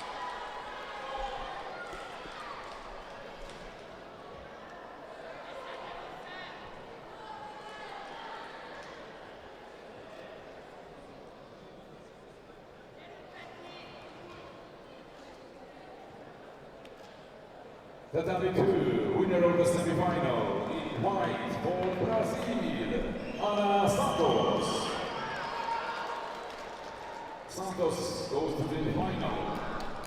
Representing Japan, Yamaki Yvonne will compete for the bronze. Next repechage contest, men over 90 kilos, Tatami 2. Right. Who have we got coming up next then, Anthony? Two repechage contests? Yeah, we have a semi-final on both mats coming up. I'd like to stay on mat number 2 right now. And by the way, the Slovak fighter, Matthias J, has won the contest. And luckily, he won that because I think that the action that we were looking at, that started in the area. His counter to that started in the area, so he should have had that Osai Komi. Ah, yes. But he's ended up as the right winner. So he won. He won that contest. Yeah. So this is a repechage contest here. Mamedov of Azerbaijan and Bagrin of Moldova. Following this, we will have Onoprienko of Russia facing Dematrashvili of Georgia. You might want to go down to mat number 3 to take a look at the semi-final in the under 90 kilo category. There, Todaka Junosuke of Japan is up against Kenny Levitsa of France. Oh, they went all the way down to okay, yes. Yeah. They've only just started. It's the first 20-odd seconds, and the Frenchman has been given Wazari for that initial action. We just missed that action. It was whilst we were changing mats, but it's up there on the... Yeah, I got butterflies actually. There's a lot of intense judo happening here. We're just reviewing an action, and it's okay. It's Wazari's on the board. Here is the action that they were reviewing. That's the throw! Oh, sorry, I thought that was the second time. Yeah, well, he's done it again. He's done it again! Well, we don't know yet. Let's have a look.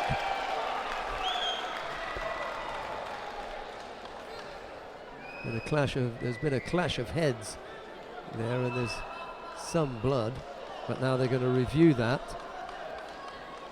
You know, Levitsa's been a bit clever here. What he's seen is that he's caught him once, and he's still, hey, why don't we have another go at this? And meanwhile, here it is. Beautiful. It's just a landing, you know. Well, I'm kind of good with that one. Yeah. Yep. So Yoko Satemi he's got Wazari on the board. Any kind of landing on the scoring part of the body is going to be valid for scoring purposes, and the likelihood is that they're going to give him, you know, a Wazari. He only needs to get Wazari. He's already got Wazari on the board, so a second Wazari will be Wazari Awazete Ippon. And then you can figure out the conclusion on this mat here, because we do have a semi-final on mat 2 coming up. And just what you hoped would not be happening has happened. Noda Onoprienko of Russia faces Irakli Demitrashvili of Georgia down on mat number 2. So we're going to watch that one. So they can tape up Tadaka's head slowly. I think they're going to be taping him up to say, you know, sorry, there's a score there. Onoprienko in the white judo gi, Demitrashvili in the blue. Yep, it's a second Wazari. Yep, So there's no need to go back down to mat 3. Wow. That's done and dusted. Wow.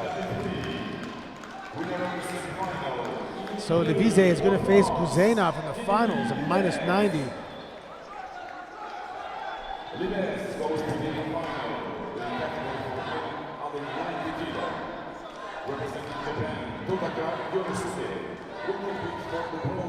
I see that throw if he had the close arm and the belt this way. Next category, category 3, repechage. Women over 70 kg. In white for Italy, Erika Simonetti. In blue for Kyrgyzstan, Shadowbot. So both athletes here, left-handed fighters, and really negating each other's grip. They're really preventing that line of entry with an extreme left-handed grip.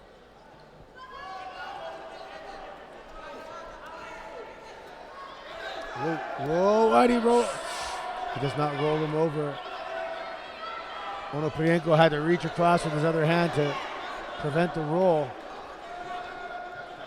But Dematrashvili able to really generate some force when it comes to rotating with that Sode Makikomi. There it is again. Reaches over. He had the belt. He relinquished it.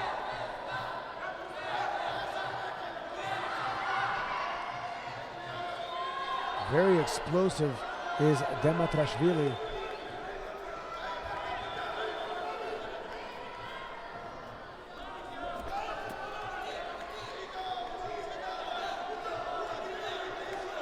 No score on the board, just a one shooter to Dematrashvili.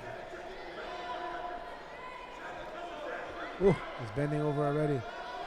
2 minutes remaining. He hasn't gone into deep water yet.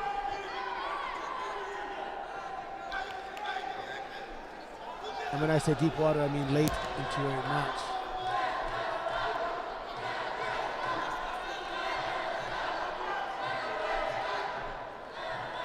Shooter now given to Onoprienko, so it's all matched up.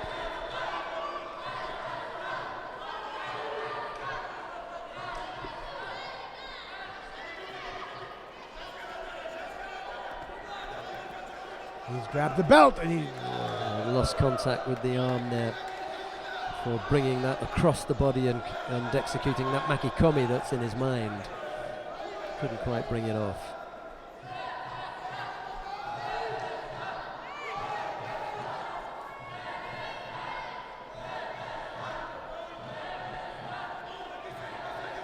There it is again.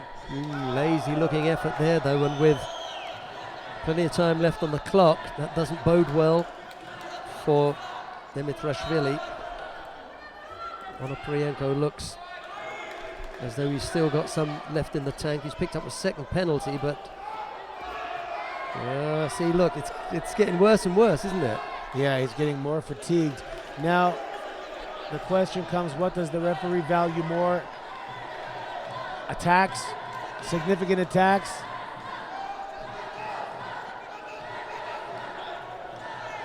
There he goes again. Oh, that's even worse. Yeah. He's just waiting to throw him. Onoprienko looks like he's going to try and... But then he has a second effort. Scores a Wazari. Tricky. Almost looked like he abandoned it and then went right back to it and scores a Wazari. Now, with 47 seconds remaining, does he have enough gas in the tank to hold on here?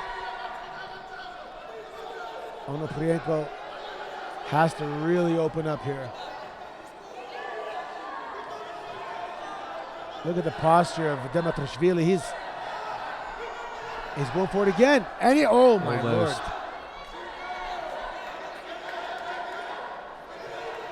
40 seconds left. And he's had a look at the clock there, sorry Anthony. These attacks are significant enough to not get a false attack penalty. He's breaking the balance of Onoprienko enough. Well, he just tried to push him there. Better to try and throw him. Back up on his feet now. Got to be up quickly. 22 seconds left to go. Surely you've got 22 seconds left in the tank. Yeah, a sprinter can run 100 meters holding his breath. You got to be able to do that. And Onoprienko is really dropping the ball here. This is his opportunity. He's not attacking as aggressively as he should because he only has one Shido. So you got to score. You got to score. 3 seconds remaining. It's done now. And that's it. Dematrashvili gets the Shido, but that's okay. 1 second left. Hajime and done. So Dematrashvili in the finals of plus 90 kilograms here at this Cadet World Judo Championships.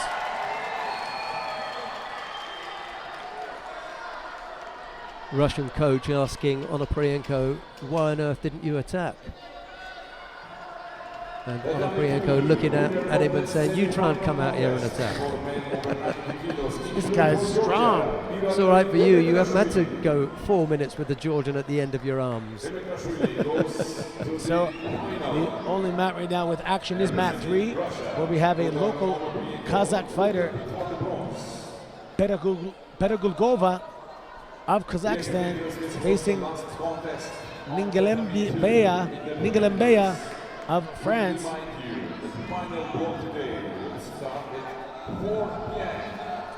Madina Peragulgova.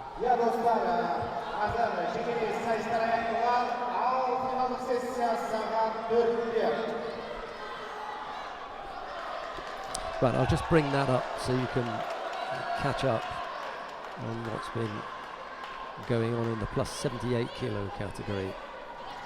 I have that there actually.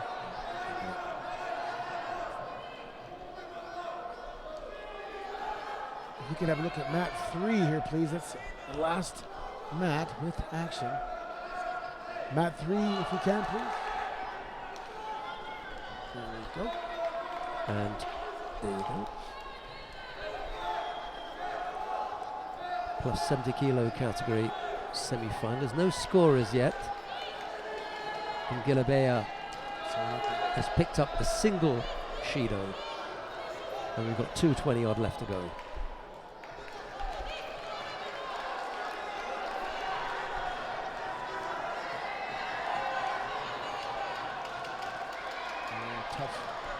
Tough draw for both these ladies of Pool C and Pool D. 2 minutes remaining.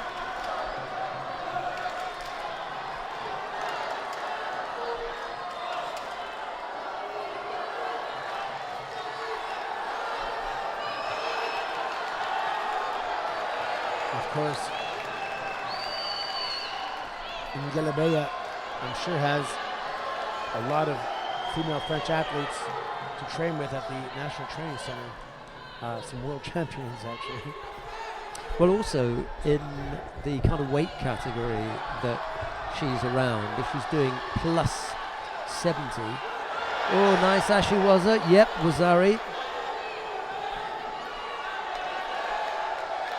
That was away from the referee. You could see that he had to move from one side of the tatami to the other to catch up with the action. His colleagues have helped him out there and said, yep, that was a good score. So Wazari on the board for Gilabea of France.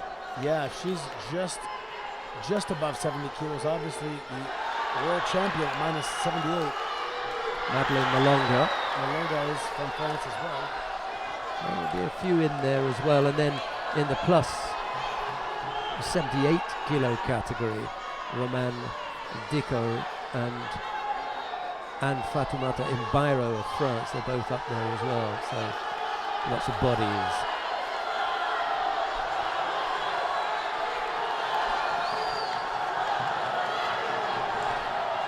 Peragulgova really putting the pressure now. Riding the wave of this hometown crowd. Driving back. Does she score a Wazari? Mate called. That was close.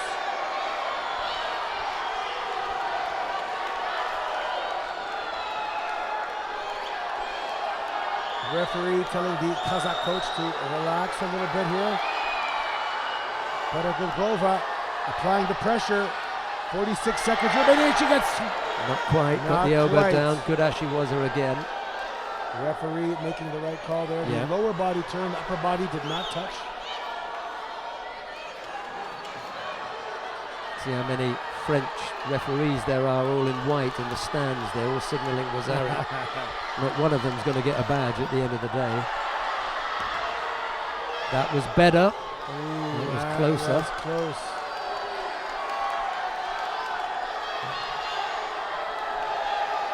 Audience all fired up here. Mate called. Yeah. Ngelabeya was only interested in looking at the clock there, not attempting the shimiwaza. She just doesn't have the strength left in the hands. Holding 10 on seconds. here. Oh, huge hip technique there. Ooh, if she went over, that would have been She was in the air then. thunderous. Yeah. Man, I guess a little tiny bit too much hip. Winner of this will face Santos, of course. Yeah, she got herself turned around, didn't she? She's had enough now, on your way.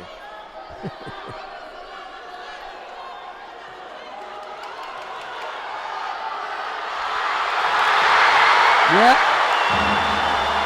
Right at the death. Or Saikomi as well, and that'll be it. Wow! This audience comes alive as Pedagogova ties it up and wins, and she's in the finals against Santos.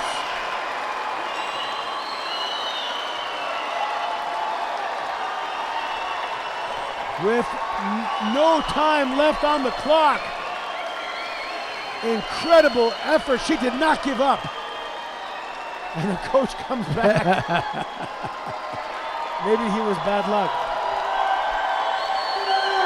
Listen to this audience show their appreciation for that never give up attitude. Pedagogova of Kazakhstan comes up with an incredible finish there, right at the death, coming up with the score and then finishing off in the outside the competition area. In the past that wouldn't have counted. Here, you know, it's taken us a while to realize why not. Man, that was dramatic. Right, just before we come to the last of the semi-finals, we've got a repechage contest in the plus 90 kilo category. Matthias Angolinan of France faces Lee Sung-min of Australia. And I had an opportunity to meet Lee Sung-min over the last couple of days. A really nice kid, Korean background obviously, and Obviously. and lives in Australia. And quite the day, just that one loss, but he looks sharp. He's a real heavyweight, big boy.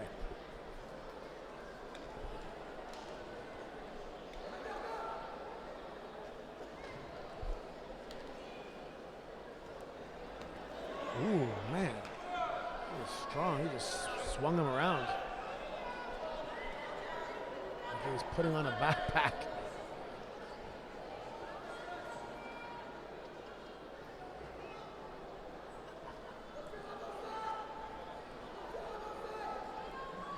Good overhand grip now. Oh, look at the posture of Lee. Very good. Let's see what. Sung-min is a popular name in Korea. In fact, we've got one of our heavyweights, our super heavyweights, on the IJF tour, whose name is Sung-min, Kim Sung-min, in the plus 100 kilo category. Kim Sung-min.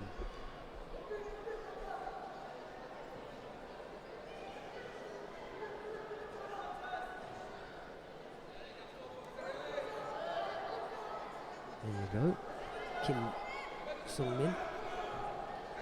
It's going to go back one here. See exactly where.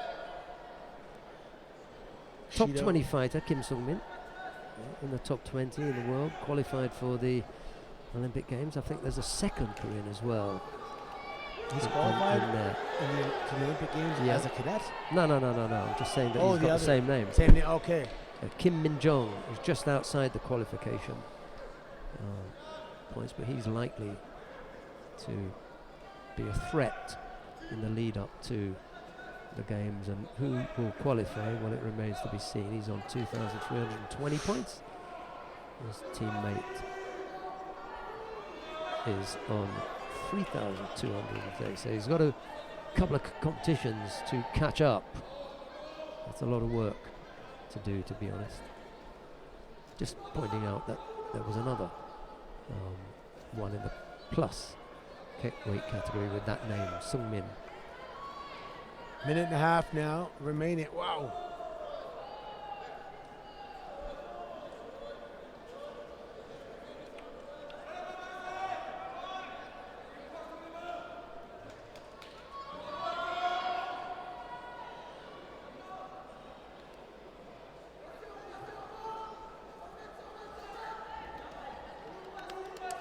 Man, in the heavyweight division, if you have a failed attempt and they come crashing down on you, squash. Second Judo now given to Lee.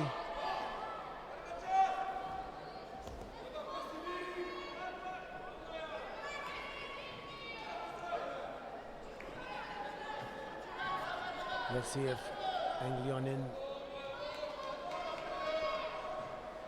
changes his game plan a little bit and really pushes the pressure here.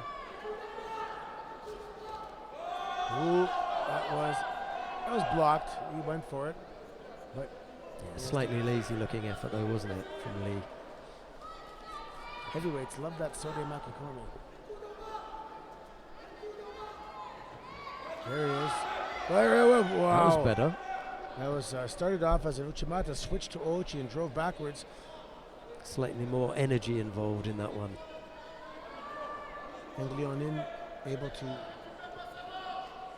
avoid going to his back. Let's see what we got here. 37 seconds remaining in this repechage contest. Wonder if this will compete for it. No, be careful.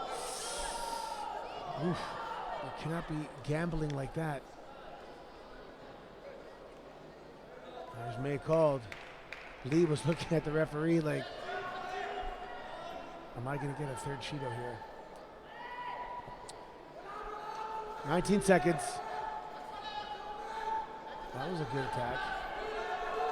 Blocked. Take it. Ooh, that was close to getting taken over. Really good effort from Lee there, especially given the energy that he's already given out. Just lift his belt a little bit, that will help him to keep his gi in. Yeah. You know, wearing it like a gunslinger in a Wild West movie.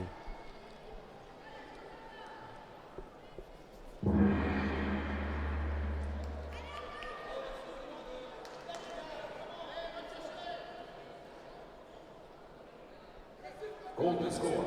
Hajime is called. We are in golden score now. Whoa, man. Did he have enough on that? Was there an identifiable technique involved? Or did Lee just try and counter him and land on his... No score call. That's the right call.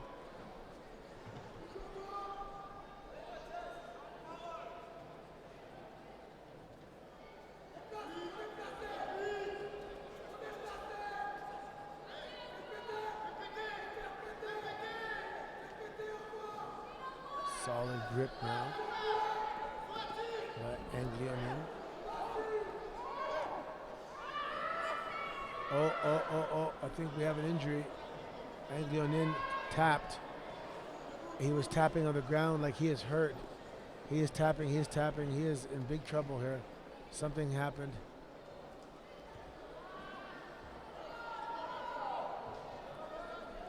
So Lee is going to win this contest, not in the way he wanted to. Yeah, you'd have to look at the... And they are attending to the neck. Yeah, you'd have to look at the landing and the action to see what it was. Well, he's moving his arms and legs. That's the first and most important thing. Perhaps he got a stinger. Yeah, well, they're setting up the... He's moving his neck now. Which probably shouldn't be moving his neck, to be honest. Well, we've got our doctor there, and we've got the neck brace ready and the proper support. So I've had 2 neck surgeries, so this When I see someone grab their neck, it's scary for me. Thanks for that. You can move aside. Talking about the cameraman. Yeah. Thanks for moving out of there. Mats look nice. He is still in pain. We've got one more. This is a big one. This is a Yeah. semi-final now between Giga Tatiashvili and Sugawara Mitsuki of Japan.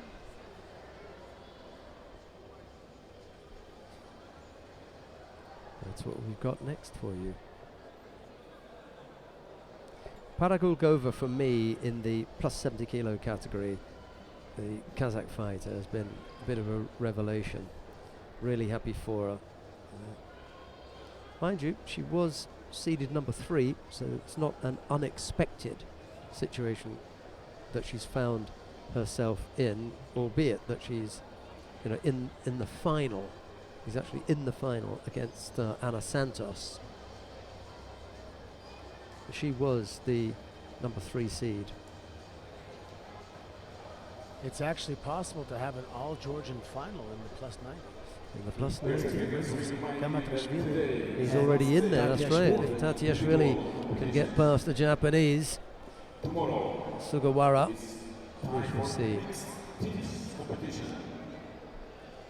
Competition tomorrow will start at 12:30. So starting time for the mixed teams competition tomorrow, 12:30. Hürmetli görürmenler, bugün jigeri sayısının soңғы күні ертең командалық аралаш жарыстар өтеді. Remember, for all your latest judo fashion, go to judopower.com.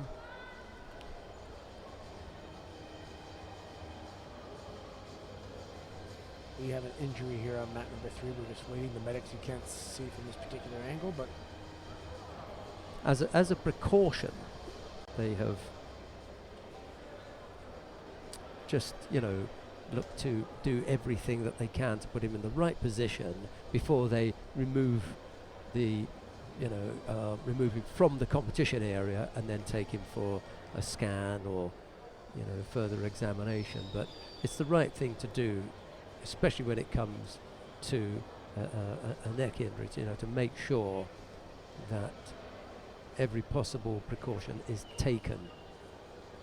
yeah, there's a lot of injuries that you should not. If there's a potential femoral break, a jagged edge of the femur could sever the femoral artery, and that's catastrophic.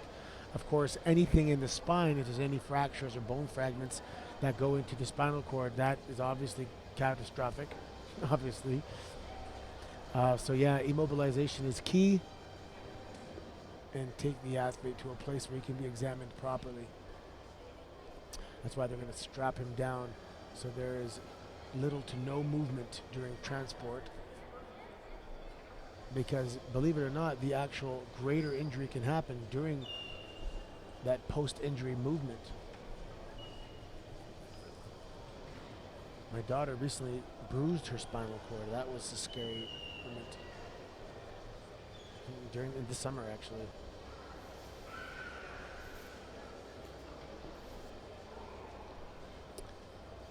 Right, okay, we're just waiting for that last contest to get underway, and then we will have a break until 4 o'clock when we'll come back with all the medal matches in the final block.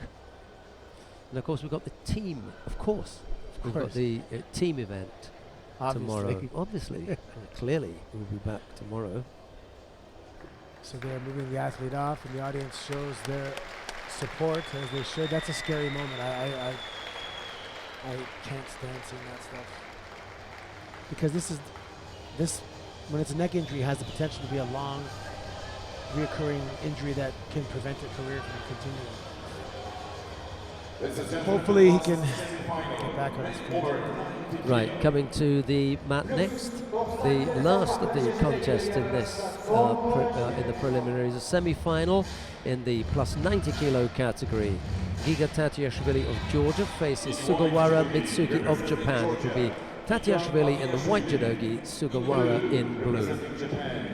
Sugar water sounds like sugar water.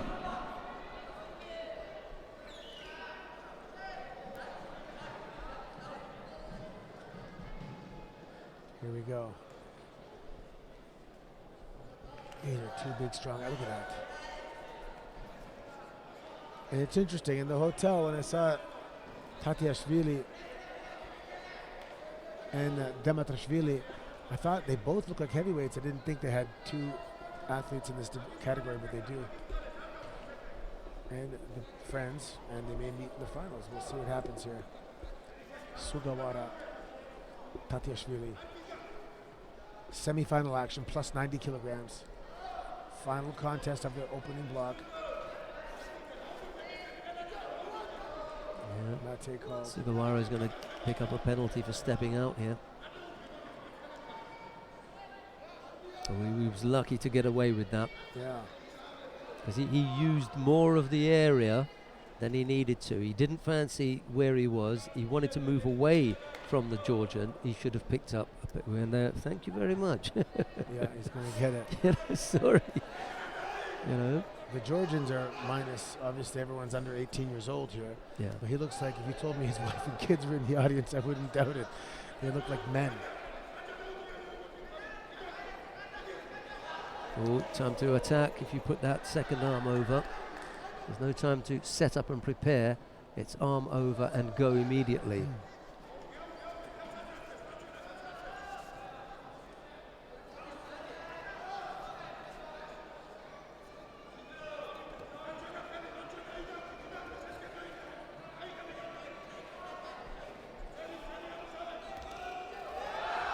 Close. Close both ways. First of all, for Tatiashvili almost to counter Sugawara, and then during the attempted counter, Sugawara almost turned it on Tatiashvili, who picks up a penalty now. Both fighters have a penalty apiece. Approaching the halfway mark now. Nothing on the board. One Shido apiece. Plus 90 kilogram semi-final action. This is the final day of individual competition. Tomorrow we have the mixed team competition, which is the final day of the Cadet World Judo Championships. Oh, and Sugawara put his arm across there, just got it back in time. And again. He's flirting with danger there.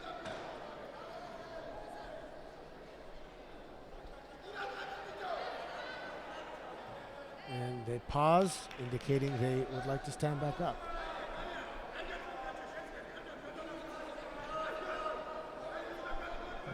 Sugawara just having to wait. He'd like to get underway with it, but just asking Tatiashvili to tidy himself up. Here we go again. Minute 20 left to go. Tatiashvili needs a longer belt. Look at that. Or a smaller waist. Yeah. I think the easier one would be the bigger belt. Oh, Makikomi slipped off that. He may have to ask his teammate to help him out with the execution of that particular technique.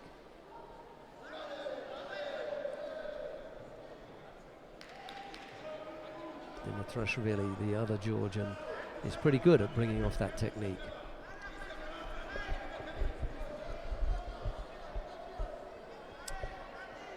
What's the name of that famous, he's been around forever, the heavyweight Georgian. They call him the father of the team, or he looks like Zach Galifianakis a little bit. With the beard? Yes. Adam Okrashvili. He's good at that. Yeah, he may have seen his last days on the tatami as a competitor, I think. There are a few others looking to take his spot. Oh, Tani Otoshi, yes, that's it, Bon. Beautifully done. Giga Tatiashvili just hanging in there. Adam Okrashvili, that one. Yeah.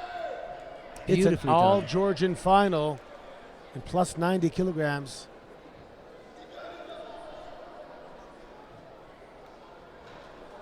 I looked down for a second. Wow, what execution. Because he was falling, and as he was falling, still able to direct his upper body.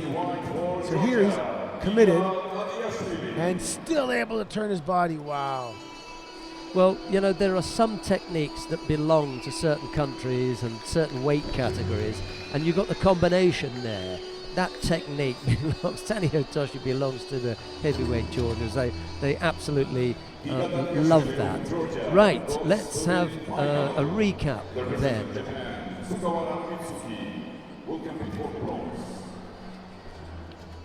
Yeah, let's have a recap of what we've seen today. Pick out some of the top picks from Anthony Corelli. Who have you seen today then, buddy?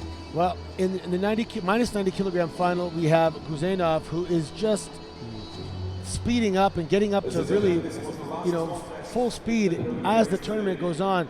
But so is Levisé of France. So that is going to be an absolutely spectacular final. And the reason is their judo is obviously very good, but very physical minus 90 kilogram athletes, speed, strength. Kuzenov almost looks like he's relaxed out there, but he's not going to be able to be relaxed against someone like Levisé. The only thing I'd say about that particular matchup in that final is the longer it goes on, the better the chance for the Frenchman. I think that if Husseinov is taken the distance, he's going to struggle to keep the levels the same. Early on, I think, you know, his throwing skills and his power and everything will come into it. But once that starts to wane, I think the French will have the advantage if the contest goes the distance. Yeah, earlier Guzenov, one of his advantages throughout the day was that size and strength, but he doesn't really have that against someone like Levisé, who's also tall and physical as well.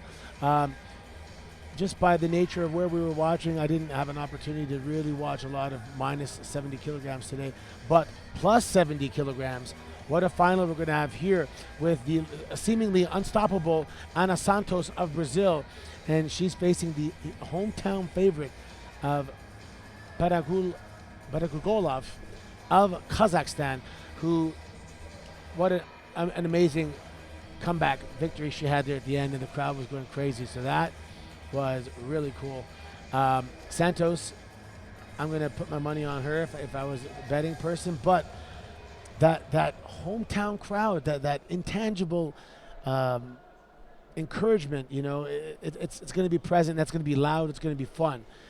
Paragulova will do well if she can keep Santos off. Again, this is another one where I feel that if the Kazakh fighter is in the contest for a long time, she's going to have a better chance, because the power right up front and the weight, just the sheer weight and power, and probably the stronger throwing skills of Santos is going to do for Paragulova if she catches her early. So that's one where the Kazakh may have to try and nullify everything at the beginning, maybe 2 minutes, and then into that, see where you go from there. Yeah, it's interesting. Does the audience, how much of a factor is the audience? Paragulova really seemed to be in tune with, you know, feeding off that energy from the audience. So that's going to be a dramatic final as well. Minus 90 kilograms, we mentioned that. Plus 90 kilograms. An all Georgian final. So if they're training partners, they must do randori every day and know each other. So this is going to be interesting. Two guys that potentially, you know, do randori every day. Friends, brothers, so to speak, on the team. It's either going to be that they know each other and they know their weaknesses, or they know each other's offense and able to negate it. So that's going to be very interesting. We haven't had a circumstance like this throughout the entire World Championships, where we have two teammates facing off in the finals. So really an eclectic final block. We have some drama. We have superb athletes. We have teammates. Tune in. You're not going to want to miss it. It's going to be fantastic. Yeah, it's unfortunate that both of the Georgian fighters have similar styles and similar body shapes as well. I don't think that's going to make for the most attractive of contests, because they're both going to want it so badly that the likelihood is that they're not going to want to make a mistake, because they know the other one so well. This is one of those ones, but I think is going to be very, very tricky. Sometimes you get different body shape, different styles. Great, you know, you can do something with that. I fear for this one, and I hope that they will prove me wrong by coming out and being absolutely bear-like in wanting it so badly that either one of them smashes the other, or one makes a mistake and allows the other one in, and we get a spectacle as opposed to, you know, a cat fight. So I'd like to see a dog fight rather than a cat fight. And even their futures, you know, Demitrashvili looks a little bit smaller, I think, you know. Yeah, there could be different weights. And you know, they have Totoshvili in the senior circuit on behalf of Georgia. So I'm going to keep an eye on them in the future and see when they go to juniors and potentially seniors and see who survives that, really, you know. It could be that both of them will be around, and as you've suggested, they may not necessarily be around in the same weight category. One could be under 100, one could be plus. Right, we've got one more weight category to have a look at, and it's the number 1 seed there, Jaal van Heemst of the Netherlands, who's made it into the final. Is she surprisingly up against the Polish fighter? Not really, because we expected that, because the Polish fighter is the number 2 seed anyway, and we look forward to seeing that match up there. Is that 1 versus 2? That would be 1 versus 2, yeah. Not really, because we didn't get the both of those actually are in the bronze medal contest. The final is actually Tsunoda and Kuwagata. Oh, so it is Kuwagata. Oh, Tsunoda beat Van Heemst in the semifinals. So yeah, okay, that's so the Spanish fighter Tsunoda and Kuwagata in the finals. That'll be the final. Right, okay, we look forward to your company in an hour, 2 hours actually, 2 hours and 20 minutes from now.